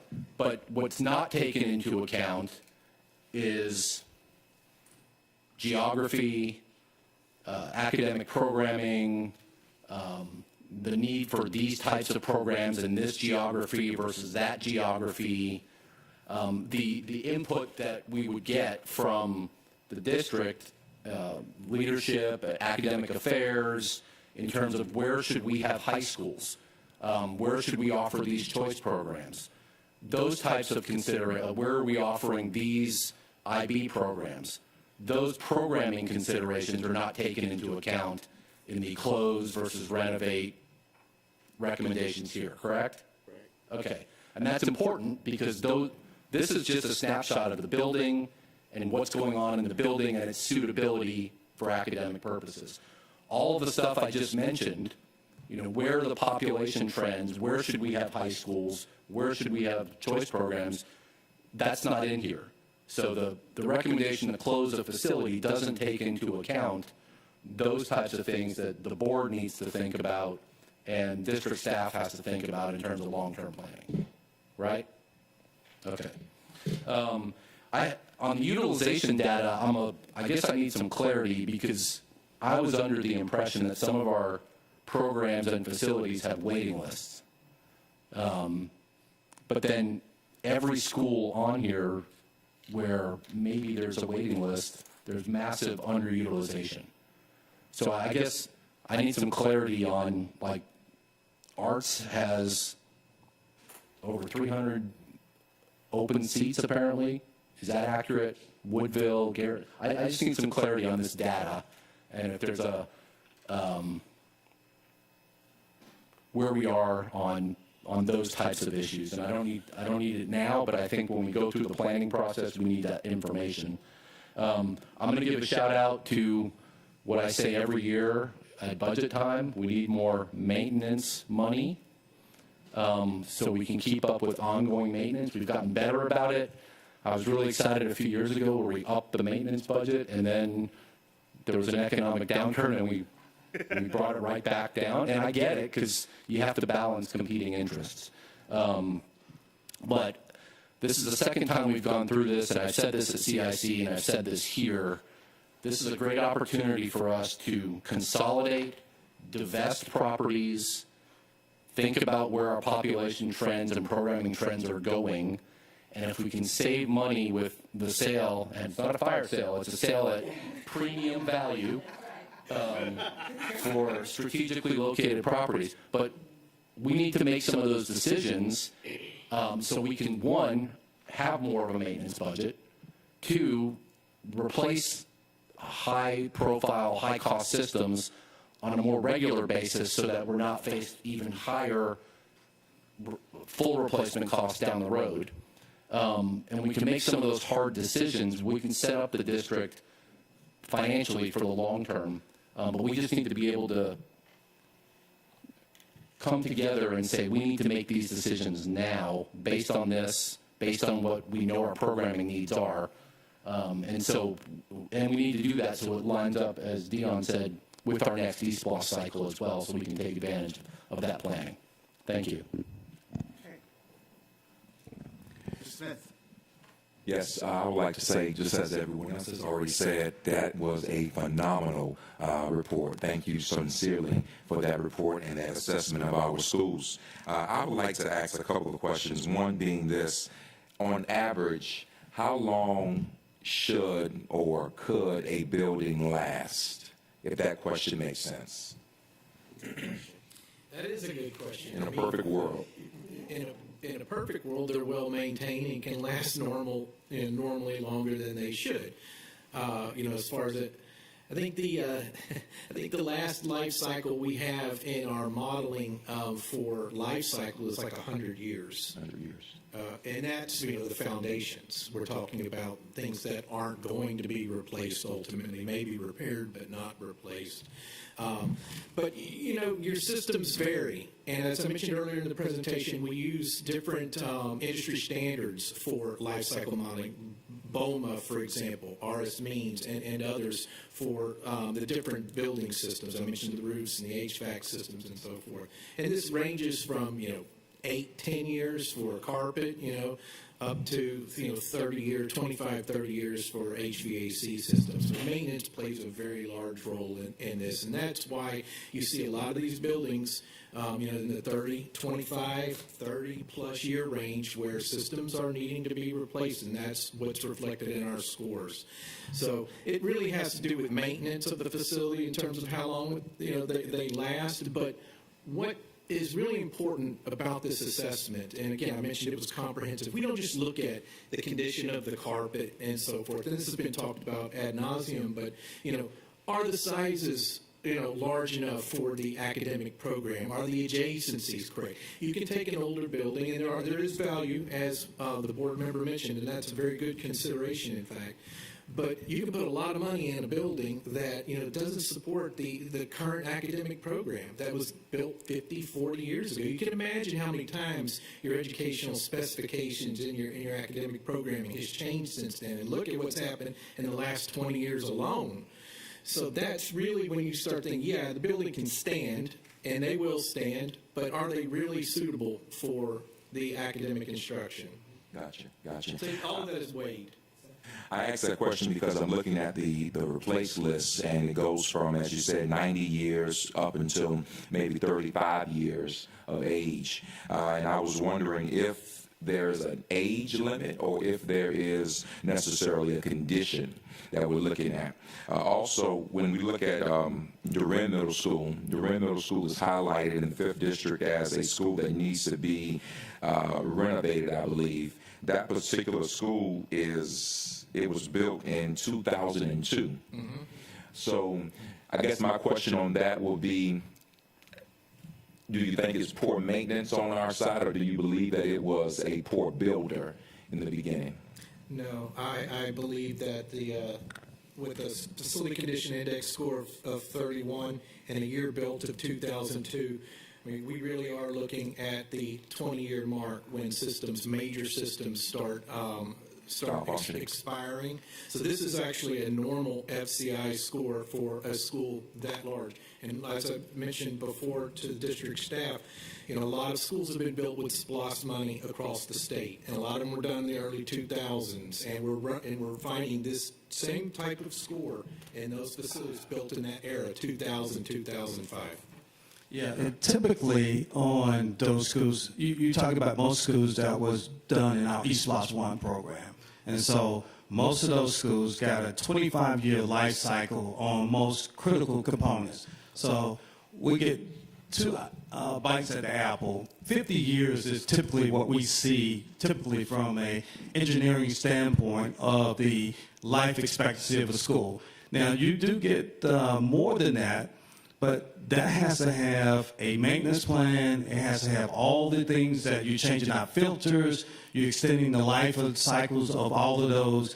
Everything has to be almost perfect to get those, and you can get those. But typically in the school system, 50 years is when you normally would take them out of cycle and replace them or do something different with them. But typically, in our capital outlay, we look at 25 years is when we actually go back to the state and say, we need additional funding for HVACs, we need additional funding for all of your critical system. Thank you. Dr. Brinkman. I guess I have to say thank you because everybody else has said thank you, but thank you. Truly. Not because everybody else has said it either. And I've had more time now to dig. I don't know how Dr. Hoskins-Brown got to those forecast models. I had scanned by them, but I hadn't seen the 10% discrepancy there. But a couple pages later, page 63, 64, 65, 66, where we're looking at some of the capacity stuff that I think Mr. Kachmar brings up, where we have, I'm quickly figuring out what a loading factor is and what a scheduling factor is for optimal utilization. So when we look at optimal utilization, we're using these classroom numbers of like first through third is 21, fourth through 8 is 28, 9 through 12 is 32 students per classroom. Right. And then we're using a scheduling factor that after you count up all the classrooms, multiply it by a factor, then we reduce it if it's a high school to get what is our functional capacity, correct? Right. And that's just an industry standard. Right, correct. Yeah. Because in high schools, you don't have children that are changing classes throughout the day. In elementary, they're in that same space all day. Yeah. So this doesn't take into consideration if, as a district, we aren't trying to have 32 students in our high school classrooms. We aren't trying to have 21 or 28 students in our, or if, like to Mr. Kachmar's comment with like Savannah Arts, if we have an art program or a music program where we're only going to have 20 students in it, this formula bakes in 32, regardless of what our mission is in the district. And I know this is going to be a huge ask, is there a way that we distill outside of functional capacity what we as a district look at that school's mission, I don't know, mission or vision capacity or program capacity, because I'm guessing after the district goes digging through Savannah Arts, we're probably at what the capacity is for the programs that we have there, because we've said we're only going to take this many students in fine arts because we know we're going to be able to develop and push out the best program there, versus let's just put a bunch of heads in the classroom so we can say that it's meeting an arbitrary number that I understand we have to have some industry numbers to work from, but I think it would help us, and I think it would change some of these schools that we are looking at, the two different reds, if we said, well, actually that 75 that's a red is exactly where we want it to be, because that's how many students we want in those classrooms. And that's the exact same thing you would see at a Woodville Tompkins, where you have the labs, where you have cosmetology, where you have culinary arts in those buildings where you don't necessarily see just a standard sized classroom. Yeah. And some of that you're going to see over in Savannah High School, where you see a welding lab, culinary labs as well. So I think that would be massively helpful for us to be able to say, Woodville-Tompkins is always going to be, this is the number we're trying to hit. And who cares? We can have that functional capacity to say we are on purpose reducing the industry functional capacity and then reevaluating overutilization or underutilization. And I'm sure in some of those it might go in our favor on the underutilization. It might also show us that in our overutilization we're even over that because we aren't meeting, especially with some of the rampant growth across the county. So that would be my ask, because I think that will change some of that utilization, where I look at a school and I'm like, no, that just means we got great class sizes, which if we're going to try to make an academic impact, we know that that's going to make a bigger impact having less students in a classroom to manage, to make the gains. And maybe I'm barking up the wrong tree, but I'm done for the day. Mr. Johnson. Like my colleagues, thank you for this. This is, I know we've got some data nerds on this board, so we would like all the data that we can get and digest it and really be able to ask the right questions. One thing I do want to point out on the capacity and utilization for the K-8s, New Hampshire K-8, just so the public understands that, yes, it's at a 52.27% utilization, but that was intentional because we knew, yeah, well, that was intentional because we knew where the growth was going. The growth is going out west and south, as been stated. So we intentionally did not want to have it zoned where it was already at capacity, where we knew there was going to be exponential growth out there. So I just want the public to also be aware of that. Other than that, I really do appreciate this. I like the fact that there's not a whole bunch in my district because we've been taking care of it over the past couple of SWAS. But I know it's been, I want to echo what some of my other board members, some of the other board members have said, is that we have looked at this in a different format, and we have already started to take care of some of these issues that have been pointed out. And so I am looking forward to seeing what that data is going to represent once those projects are done, see where those FCIs are, so we can really look at it and really do a better job of prioritizing. So thank you. Thank you. And Dr. Hall. Thank you once again for your report. It was very detailed. I like the color coding, and perhaps maybe next year with the 2 reds, make 1 purple for the underutilized schools. Maybe that would help. Based on your assessment and findings regarding your facilities, how do you assess parking during special events? And you had gone out to the schools and you spoke with the principals. I've attended several basketball games, and I noticed that parking is horrific in some of the schools. For example, Woodville-Tompkins is landlocked. So, of course, there's going to be parking issues, and also some of the middle schools. You want me to just ask all the questions then? No, Or just answer as I go? yeah. With usage, we look at normal use during the school day, if there are enough for the staff to park for normal visitors. We make a note that if you have event, that there is insufficient parking. So we do flag that in the report. Okay. Also, to validate some of the closures in my district, of course, it would be the K-12 multi-campus, because once that's complete, we won't have the issue with Gould, and we won't have the issue with Mercer. So that's a good thing to know. Also,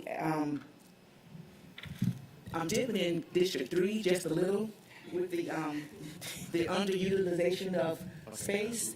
Savannah High School is 1 building, but there are 2 schools combined. So when you're looking at it being underutilized, is it particularly early college or Savannah High School, or is it both? I think we have 2.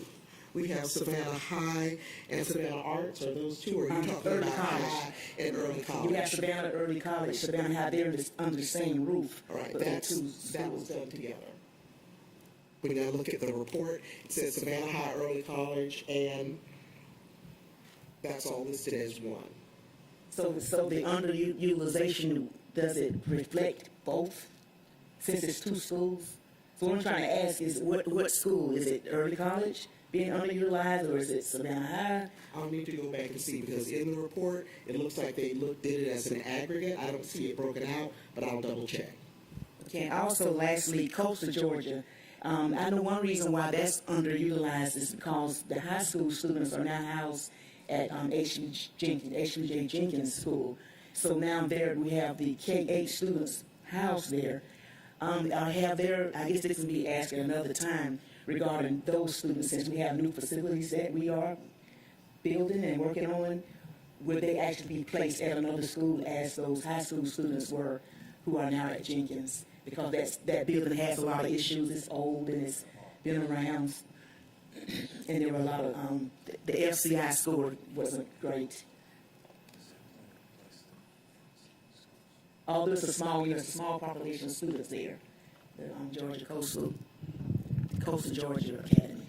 So currently, we haven't discussed moving them out of that building. However, we are examining our plan and how we serve students and support them at Coastal Georgia. But there's been nothing definitive decided at this time. Okay. And once again, thank you for your presentation, very thorough, and it gives the public a great idea to see what we do and why we do what we do based on the data that you all provide for us. Thank you. Yes, Ms. Hall. You say that David's point really casts a whole different look at this whole thing. So whether it ends up with you, Simi, your people doing it, or our staff doing it, that's going to be really crucial for us, that class size and our vision for what a class size should be. And it's different for different areas, topics, high school versus elementary. So that's going to really have a sobering and a new look at it. Yeah, and I want to clarify something. So what we did across the board, and we kind of went back and forth on this, on what should we use for a standard class size. And so what we wanted to do is get the raw data. And so we settled on, let's evaluate everybody by the same class size that we have in our design guidelines. Now, what we would do from a capital project standpoint, this is raw data. And so we would take this information, then we would go and plug it in each individual school on the way they need those. We'll go back to academics and say, okay, here's what the data is saying. Tell us how you plan to use this particular building, and then we'll adjust accordingly. But we wanted to have a standard that we measured everybody against, because that's when you have that standard, you measure everybody against that. That's just raw data. And then you go and individualize each particular school based upon all of the data that you have. So this is a tool. This is not a final, hey, recommendation. We're going to go back and take a look at this. Some additional information will be coming out of it after we get with academics and say, hey, how are you going to be programming in the next 4 or 5 years? Some of that school or utilization may change, but at the end, we wanted a standard that we could just put across all the schools and then come back, and then we will look at each individual school that is in a red or in a pink and say how we actually using it. Okay. All right. So, Ms. Kowalski, Dr. Brinkman, Dr. Hoskins-Brown. So super quick clarification. Sam, I think you gave the example of a sidewalk that didn't have the ADA ramp, and I think you referred to that as deferred maintenance. But that's not deferred maintenance in my mind. That's a change in design standard. Right. Well, if it were also combined with deferred maintenance, say that there were other problems with the sidewalk system, or it was beyond its service life, it had problems, broken, damaged, for example, and also had ADA compliance issues such as curb cuts and ramps and so forth, then in the deficiency, it would be defined as deferred maintenance / ADA. It would be explained that, why it's deferred maintenance and why ADA applies. And when I talked about categorizing deficiencies earlier, where in the software system, it would be a deferred maintenance / ADA. You had some that were strictly ADA. The system was in good condition, but it was missing something. Right. Okay. I just wanted, because I think that's an important clarification of how we're thinking about maintenance, especially when we talk about maintenance schedules. And I just want to echo what Mr. Kachmar and Dr. Brinkman said, and that was the one note that I didn't mention was the utilization rate. So I think that's a really important part of this. Okay, thank you. Dr. Brinkman. Yeah. I know we had to start with the standard, what happens in the community is that this standard is grabbed by your builders and shoved down the community's throat that our schools are underutilized and that they'll be able to take who knows how many more homes that are over densely shoved into some acreage because they want to make their massive profits. When if we are intentionally keeping a school at a lower utilization because it creates better classroom environments, that's what our narrative needs to be. Not that, you know, this school is 200 students less. Maybe there's 100 students less than what we're trying to do, but I don't think it's 200 students less. But this chart says it is, and that's what they like to use to show that they aren't going to overburden our school system. And unfortunately, many of them don't do a great job of reaching out to our school system during their process of wanting to build in areas because, oh, well, the school system will deal with it. They don't typically want to come alongside and say this and that and where are they going to be districted. And they might think about the one community school, but they aren't thinking about the other zoned high schools and what trickle that occurs. So I would love, if we can, to have that as this is what we as a board and as a district have said we're trying to hit at that school rather than a standard. We got to start at the standard and work back. But they like to use the standard because it definitely swings in their favor. Thank you. Okay, and Dr. Hoskins-Brown. Thank you. Well, you know, Reverend Smith already made the builders spit their coffee out this morning with his question about whether or not it was a bad bill. So they are definitely paying attention. And I acknowledge it and agree with your point. When we get applications for construction, they use our data to substantiate their appropriateness for what we need done. So whatever we can do to make our documents most reflective would be great. So based on the comments that we've heard, I just want to point out that we talked about class size and what we use for class size, but we're using a Swiss waiver. We're a Swiss district, so we should probably modify the model to at least be the mean of our waiver to be a more realistic number. And colleagues have said, adding the facilities that are coming online, like Ms. Hall said, I don't know whether it's going to be in page 50 or someplace else, but acknowledging the number of facilities that are coming online, but also I would like to see the number of facilities that are going to age out, that we will no longer be able to get reimbursement get compensation from the state for because that building is too old. So not only it's already old, but when will it meet, what's the temporal factor of when it's going to meet that? But to my colleagues, I just want to ask us to consider that as we're looking at the geographic distribution of what we're going to need to do and sentimentality around facilities, I definitely have sentimentality around 208. I know there's sentimentality around different schools, and we have made decisions about schools based on community feelings and not necessarily our infrastructure needs.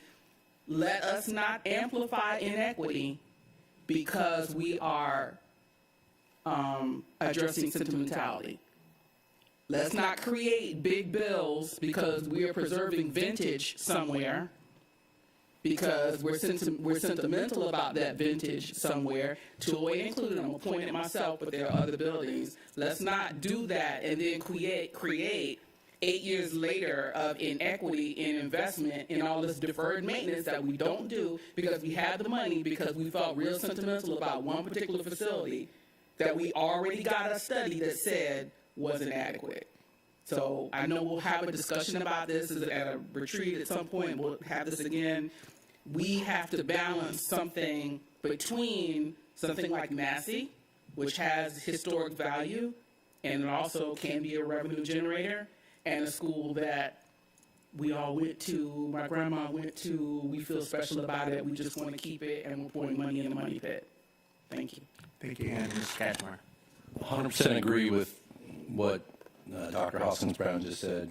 And that leads me to the big picture comment. This is an analysis of our facilities assessment. Seems to me the next step, what we need are some recommendations from superintendent and staff tied to these, but also taking into consideration what everybody talked about.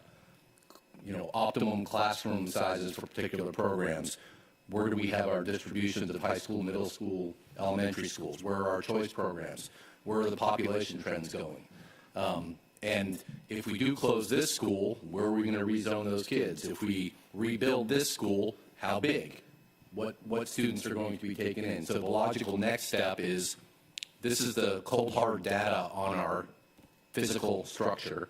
How do we marry this data with our historic academic programming, where the board is going on a policy basis and a programming basis?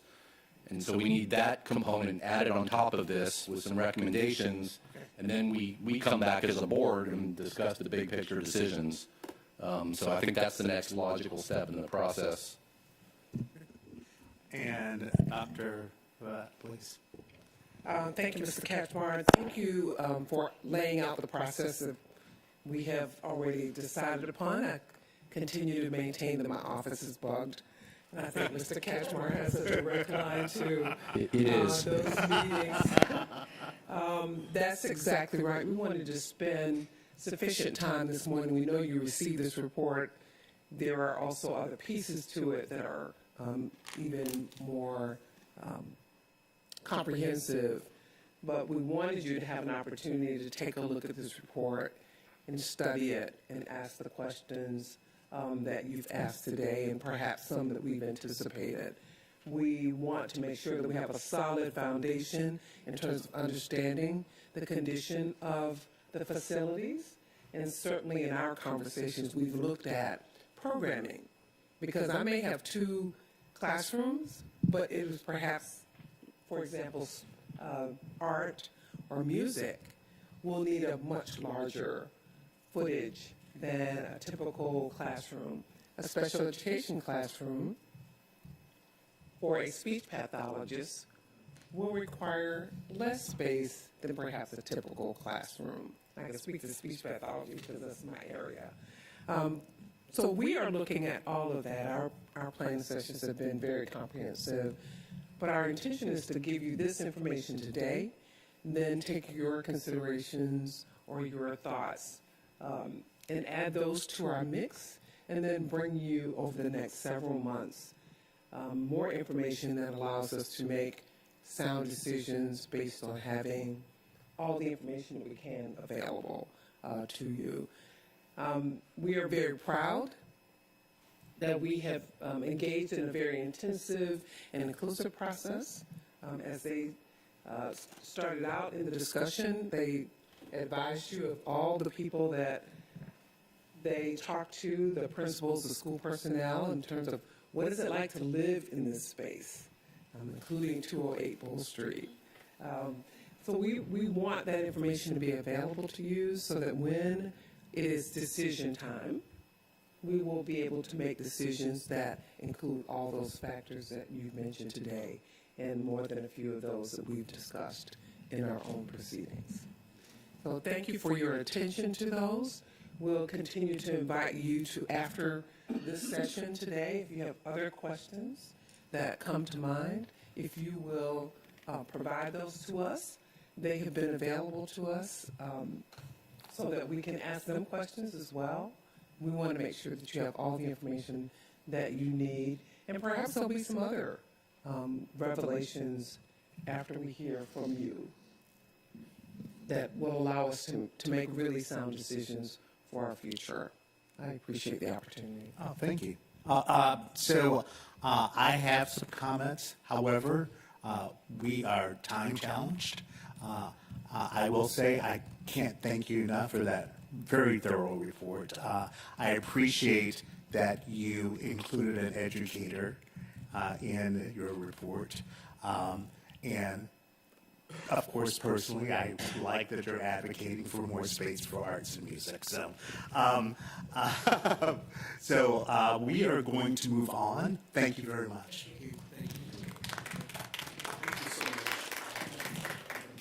We're going to move on to Goal 3, Recruitment, Selection, Retention, and Talent Development.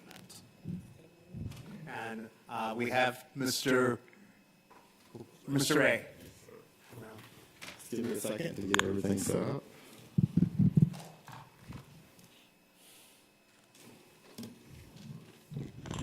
Moss, while we're waiting, can I ask Dr. Bavette, is there a date that you think we'll be looking at to make decisions?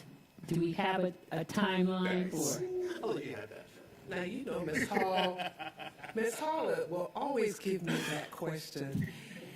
We have established a target, and it will be within the next several months. So I would just say we want to do it, prior to the close of the school year.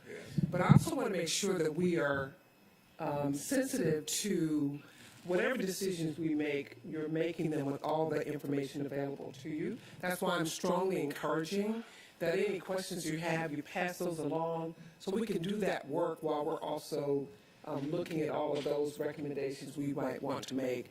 We also don't want to incite a riot or have people go away thinking, oh my gosh, there's a meeting, they're going to close the building. You know how things work. And so we want to be very, very mindful of those kinds of conversations. We want to make sure that we're prepared and that you are in a position to respond to your constituents, our constituents, people we work alongside every day, in an intelligent and informed manner, and one that definitely takes into account all the emotions. We talk about these being emotional events and discussions. So thank you for that question, Ms. Hall. We will advise as soon as we can. Mr. Ray. Yes, good morning. Good morning. I want to do a presentation on the Way Forward 2026 Goal 3, as was mentioned earlier, recruitment, selection, retention, and talent development. A year ago, I came as we were still going through the process of this this new strategic plan for 2026, and we were discussing the standards or discussing where we were as far as baseline. And you can see the numbers that we had last year versus this year. We did have support staff actually doing a little bit better on support staff this year than last year. We'll see what happens with what we did with the $15 an hour, because that's not in this year. That'll be next year when I make the presentation. So we'll see what happens as we did those increases in July of this year for this school year. This may be impacted by what we did the year before, which was that 5-to-1 to 2-to-1 may have some impact there. That's happening with what we were able to do with being able to retain a little bit better. Just being able to be below what we want to be is our attrition rate standard of 80%.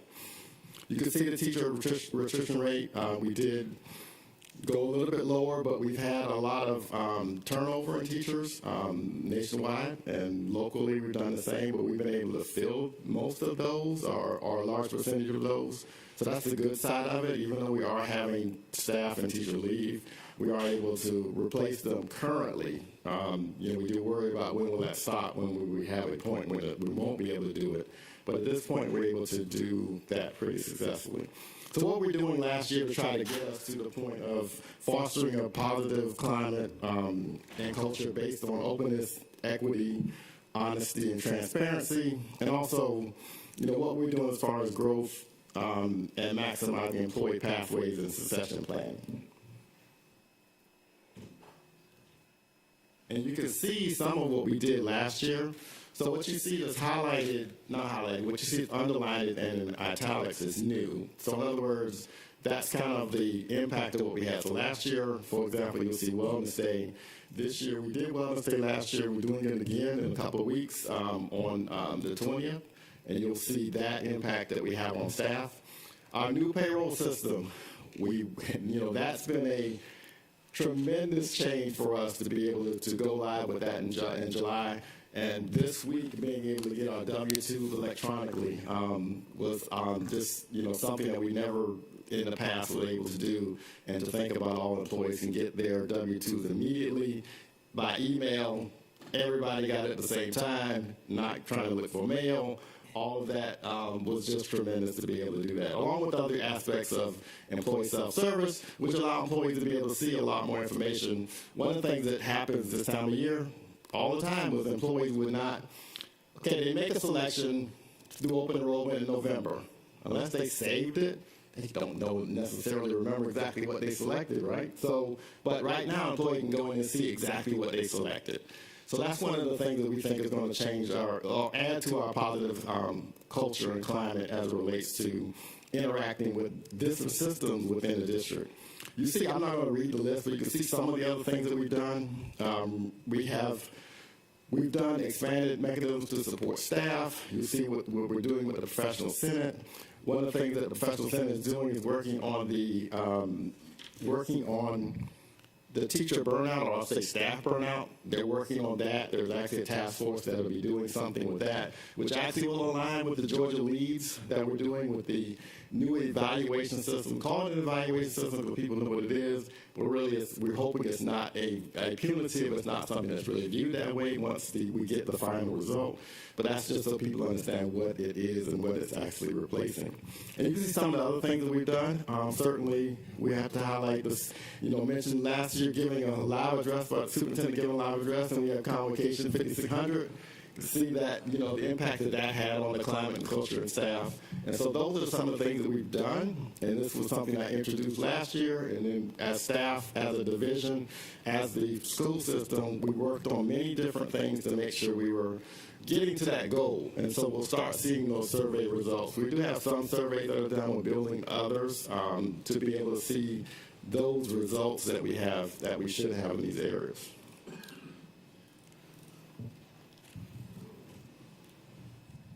You can also see the pathways that we discussed last year as well.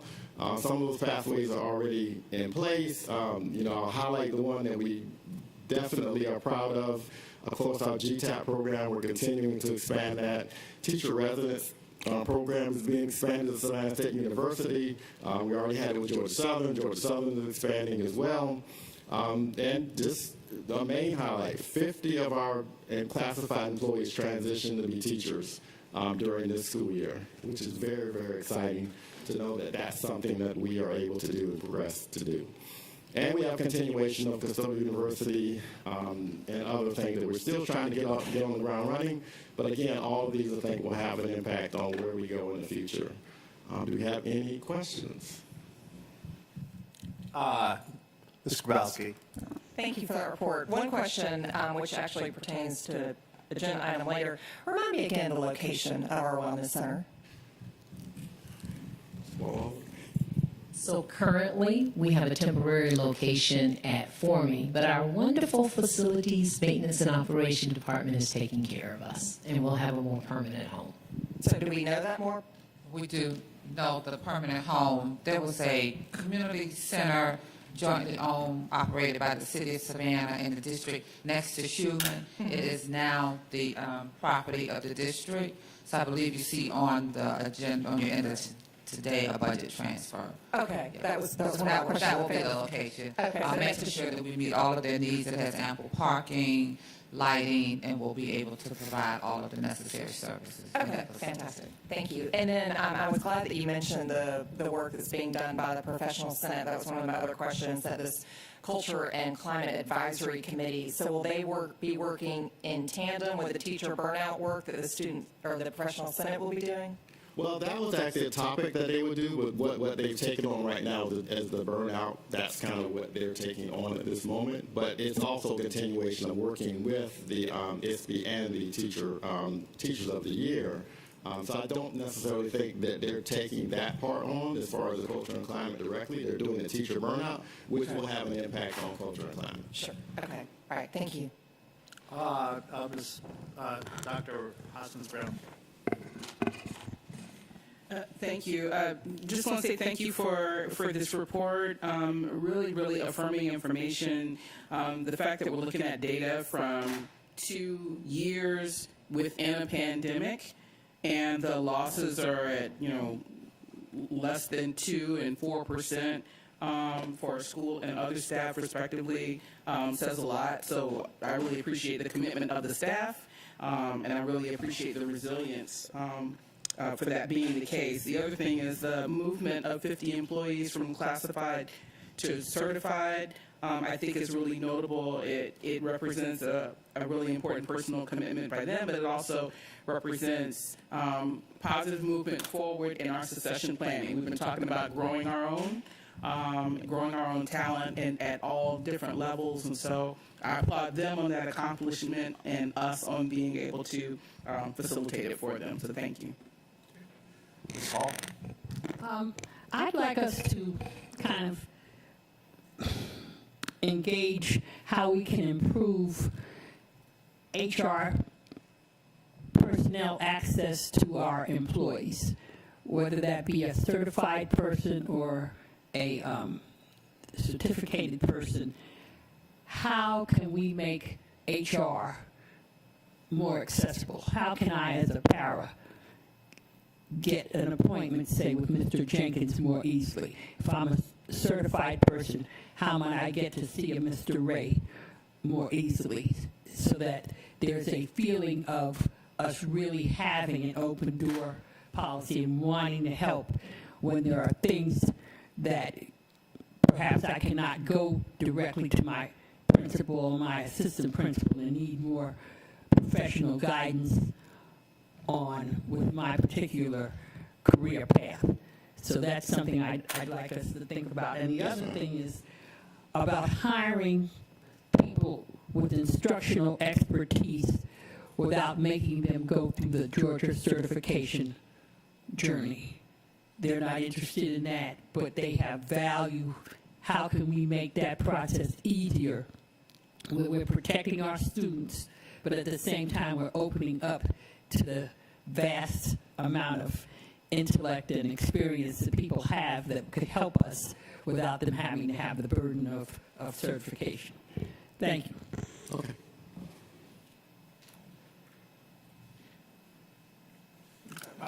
Okay, I thought it was answering the question. Oh, no, that wasn't the context you were making a statement. Okay, wait. We will research that. Okay, Sorry. Dr. Howard Hall. Yes, I'm just sitting here thinking back in time. In 1983, I applied for a position in Chatham County, and it was no positions. I had to go to a neighboring county to get a job. Nobody was retiring, and it was just no openings. But now we see that it's all different. We do know we do a great job with recruitment, selection, the talent development, but the retention is the major problem. And one of the problems is classroom management. It's discipline. So from a HR perspective, excuse me, what can you do to engage parents? Because that's a major concern, that's a major factor based on teacher burnout, is actually classroom management and discipline. So from an HR perspective, how can we engage parents? And that's a good question. We're kind of disconnected to some degree. We go through the employees, making sure we're supporting the employees, and then that parent support is something that we have to work on with academic affairs. So we work on academic affairs. I think that's what we're trying to say with the teacher burnout, trying to get our ISB and our Teacher of the Years to kind of focus on what they see to be able to help in those situations. One of the things I represented at the board, at a board retreat, was the fact that we are monitoring as it relates to EAP and the impact on our employees as they go for EAP services. And so we can see that as parents being a big factor in why our teachers have burnout and why our teachers are going for support and why our teachers are actually leaving. So yes, that is something that I'll work internally. We'll work with academic affairs to kind of answer that question, Dr. Howard Hall, because that is a perfect question. You're exactly right. And that is something that I will make sure we're working on and working towards trying to figure it out. Questions? Thank you, Mr. Ray. Okay, thank you. All right. Next, goal number 4, fiscal responsibility and resources stewardship. The budget process, enrollment forecast. And we have Ms. Paige Cooley. Good morning, everyone.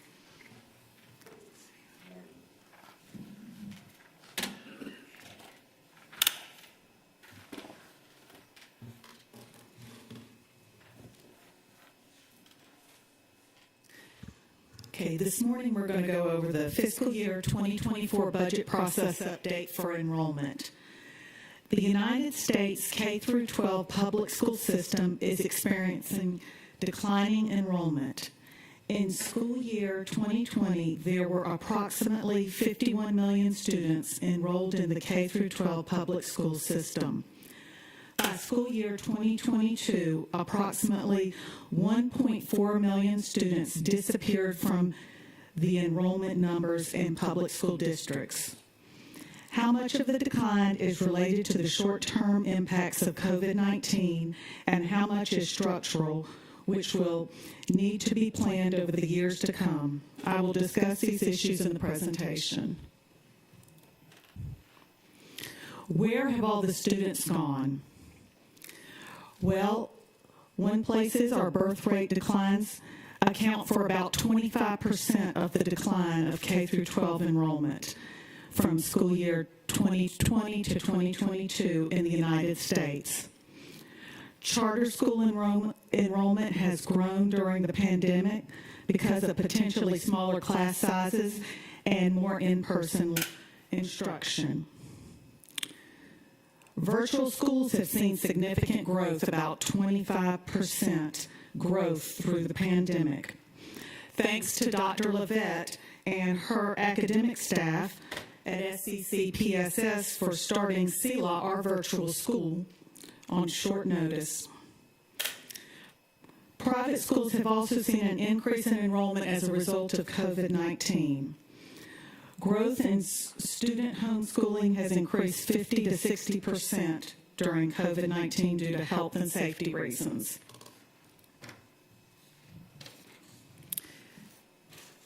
This chart of the United States shows 43 states experiencing enrollment declines from student year 2020 to 2022. Georgia's enrollment decline was 1.0 to 1.9% during this time. K through 12 enrollment declines are expected to continue. Families that migrated to virtual and private schools may return in the future. The birth rate decline will continue to impact our school system. Immigration will likely not be enough to overcome the overall projected decline in the future.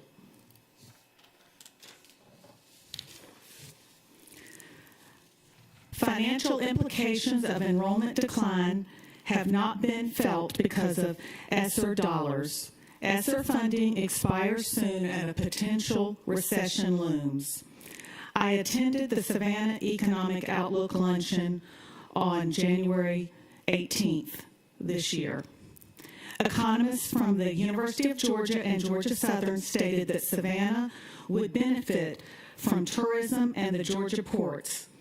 Economic development will also increase with the incoming Hyundai electric vehicle plant, which is projected to bring thousands of jobs to the area.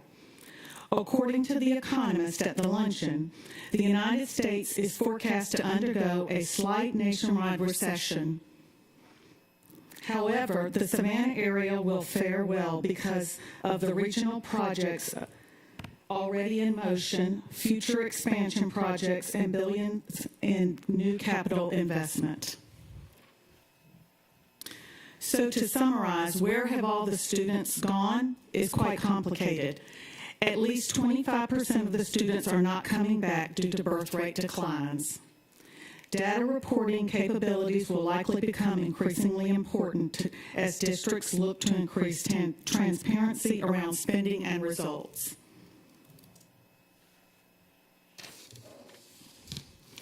Enrollment forecast. Forecast of projected enrollment determines staffing at the school sites. Enrollment affects our state funding. Enrollment factors for our district include the fall of the birth rate in Chatham County in Georgia. We've had a loss of 53 students since last school year to this school year. Financial concerns as expenditures rise and revenues fall. The district enrollment is influenced by private schools, charter schools, home schools, and virtual schools. Chatham County's population has increased, but Due to the aging community, it has not increased with school students. Enrollment for the district is forecasted to decrease next school year by 50 students. This is a graph of Chatham County's birth rates the past 12 years. As you can see, in 2018, these are our future kindergarten 5-year-olds that will be attending school next year. That is highlighted in red. This graph shows a projected gain of 54 students for grades K through 5 next school year. This graph shows a projected loss of 56 students in grades 6 through 8 next school year. This graph shows a projected loss of 48 students in grades 9 through 12 next school year. Total projected enrollment for next school year is 35,920 students. We project a loss of 50 students next year in our district. Private school enrollment increased 72 students from school year 2022 to school year 2023. This is a graph of the percentage enrollment change for public and private schools. Private schools have gone up 1.07% as compared, and we have decreased 0.15%. We project a slow decline in enrollment over the next 3 years. This is subject to change when the Hyundai plant is operational in 2025. I attended the World Trade Center Savannah's Global Educational Program on planning for South Korea neighbors, and no one could give answers to projected enrollment. I will continue to attend meetings and update. Our budget calendar. We will hold a public hearing on the budget on April 26 at 6 p.m. Our final budget adoption is June 21st. And there's some more notable dates. Thank you very much. And do you have any questions that I could answer? Ms. Grabowski. I'm always first. Is District 1? Yeah. Well, and this is something that I'm particularly always interested in hearing this report, and really appreciate the localization of the information that you referenced regarding the Hyundai plant and all the expansion that we know is coming. And I think our active engagement in those forums is really, really critical. We know that plant alone is projected to have 8,100 jobs, and then the ancillary projects beyond that will probably double that number for our region. But we don't know how many will be in Chatham, how many will Bryan, Effingham, et cetera. So I'm just really glad to hear that we are in tune with that. And I think I don't know if it was clandestine or on purpose that this presentation happened to be on the same day when we received the facility condition assessment, because I think this is really a culmination of looking at the academics and the buildings of how do we, because one of the questions I had too was, in looking at some of our lower attendance schools, what is the academic performance of those as well, and what are the opportunities to be able to enhance those? And then looking at our numbers, I know we have to look at our K through 12. We talked about the importance of pre-K being offered to every single student, and we continue to advocate that with our state legislature. So if you are listening, legislators, if we can get all those pre-K babies, and if we can continue our efforts on the younger ones, like our little Acorn Academy, and get the 3-year-olds too, think about what we can do to better utilize our space and also improve our academic performance and also boost up our numbers. So I realize that some of those things are changes that have to be made at the state level and probably even the federal level, but I think it's really important for us to be at the driving forefront of those conversations. And I would love, as we look at that FCA, a lot of those schools that are recommended for, closing because the classrooms are too small or whatever, I would love, but they're still neighborhood schools, and we will never get those neighborhood schools back.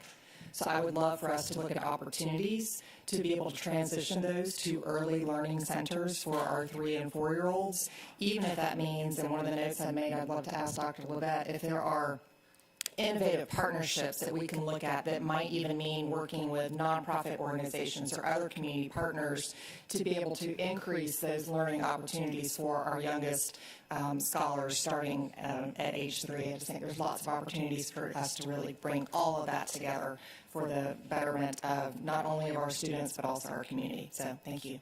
Thank you. Ms. Hall? I'd like us to, first of all, understand that this is not just in Chatham County, Georgia. Let's remember that this is a report on public education in the nation. And I'd also ask that all of us pay close attention to all of the talk on immigration initiatives at the federal level. Because when you think about all those children wanting to get in at the border, being turned away, that kind of thing, all of that trickles down and impacts what's happening in our community. So it's something that we need to really pay close attention to and have conversations with not only our state legislation but our federal senators about, because it is very important. And the other thing is, I agree so much with Ms. Grabowski in terms of invigorating our programs for our youngest children.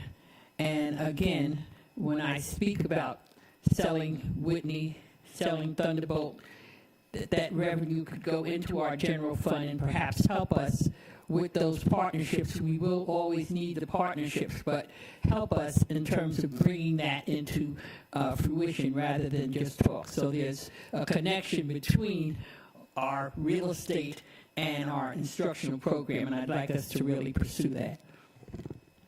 Thank you. Dr. Hall. You know, although there's an enrollment decline going on, we know that there's a shift with the families moving to the west side of town, because we have an influx of families, especially out in my area, Rice Creek, Port Wentworth, a lot of houses are being built now, apartment complexes. So you have schools that, for example, on the east side are half full, half empty, and now you have the west side with the influx of students coming, transporting there. Also, I'd like to bring this point out. Do you have any idea of the percentage of students, I would say high school private school students who are being recruited for sports, athletics?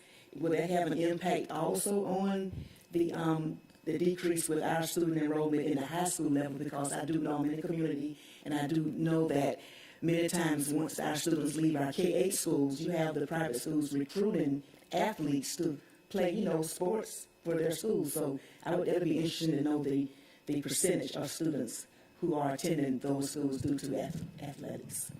I did ask because I was looking at the fact that our high schools have been going on the upward trend and our middle schools have been going on the downward. And I did get Dr. May and Data and Accountability to pull out some of the reasons for withdrawals during that time frame to see, because we actually have been doing pretty well at the high school level of going up.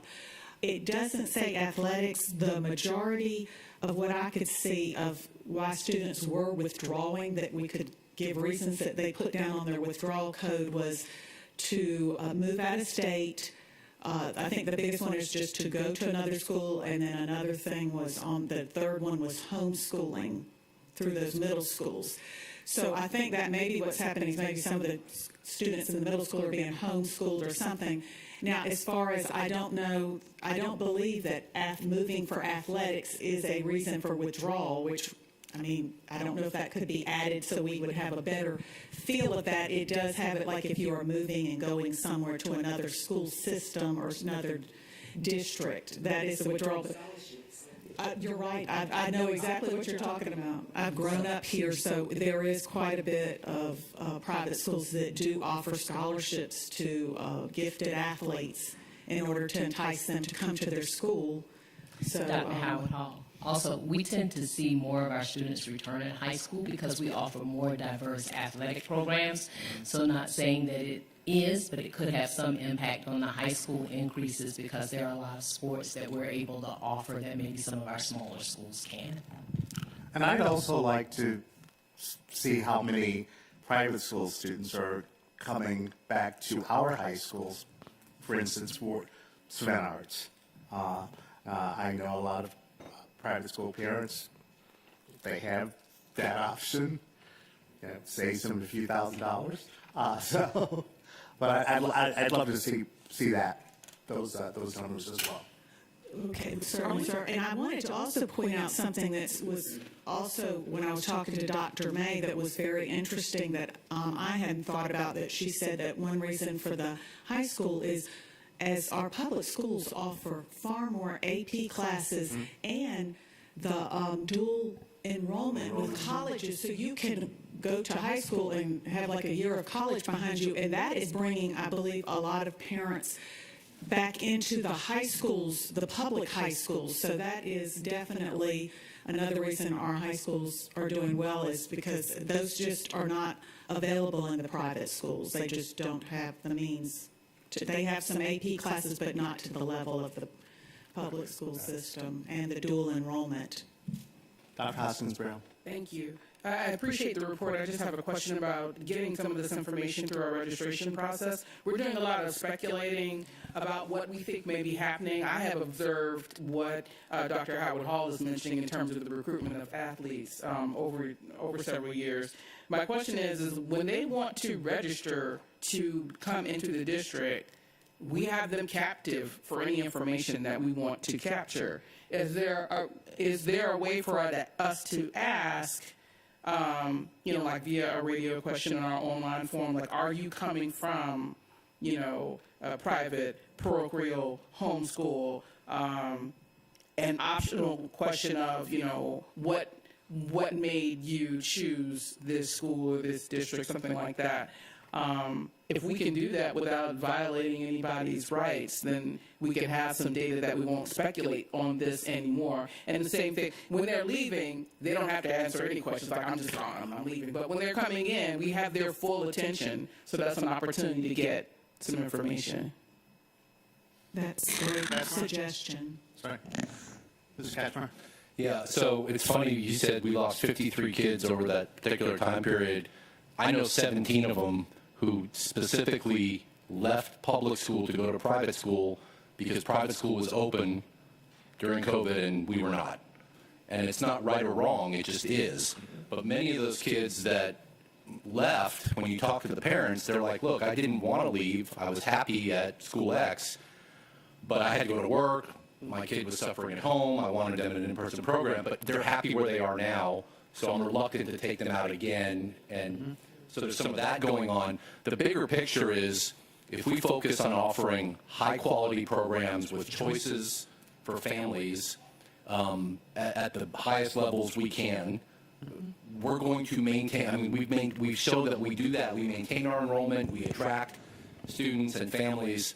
People leave and come and go all the time. All we can really control is the big picture. What is the programming we're offering, and getting our message out as well. When I joined the board 10 years ago, we weren't doing much in terms of talking about our success stories, and partly because we're a public entity and we shouldn't be spending public funds on advertising, where we could be spending it on teachers and programming. Private schools market. They've got marketing budgets. They have to go out and sell themselves to maintain their enrollment and maintain their attendance, which is fine. It is what it is. We've done a better job of communicating choices, success stories, which has helped a lot. We just need to continue to focus on those big picture things, more choices, higher quality programming, and the trends are what they are. But on average, what really impacts us over the decade I've been on the board is the birth rates. That's, if you take away everything else, the birth rate decline and our enrollment decline, they kind of mirror each other. We have spikes up and spikes down on particular years, but that's the more telling data point than almost anything else. Mr. Smith, I'm sorry, you were going to say something? I just said thank you. Oh, okay, all right. Ms. Page, great presentation. Quick question for you. I heard you make mention of homeschooling. Are there any records on that trend? Is it inclining, declining, or? homeschooling is on the incline right now, especially if you look at recent data due to the pandemic. And yes, there is data on that. In fact, when I asked Data and Accountability to pull it, that's where I saw that the third, after leaving the state and going to another school district, maybe within the state, homeschooling was number 3 for withdrawal reason. So, and I'm sure that, and I was looking at the most current, so that was kind of during all the pandemic and COVID-19, but there are records where people can mark out why they're withdrawing, and Data and Accountability have those records and could put anything together for you. They kind of gave me some charts, which is what I was looking at too, in case I got some questions about why the birth rate, why the decline in middle school and the increase in high school, and that's why I was kind of got involved in that. But yes, there are records on that, and they do have anything you would need. I'm sure Mr. Feliciano could send that data to you. Thank you, Mr. Feliciano. Thank you. Any other questions? Thank you so much for that great presentation. Thank you. Okay. I get to do this again. Oh, I'm sorry. So that concludes our informal session. I would accept a motion to move into executive. I'll make a motion. And seconded by Ms. Hall. All those in favor, thank you. Oh, sorry. Thank you very much. We will now move into executive, and we'll see everyone at 2 o'clock for the regular meeting. Oh, sorry, now we can gavel. I like this thing.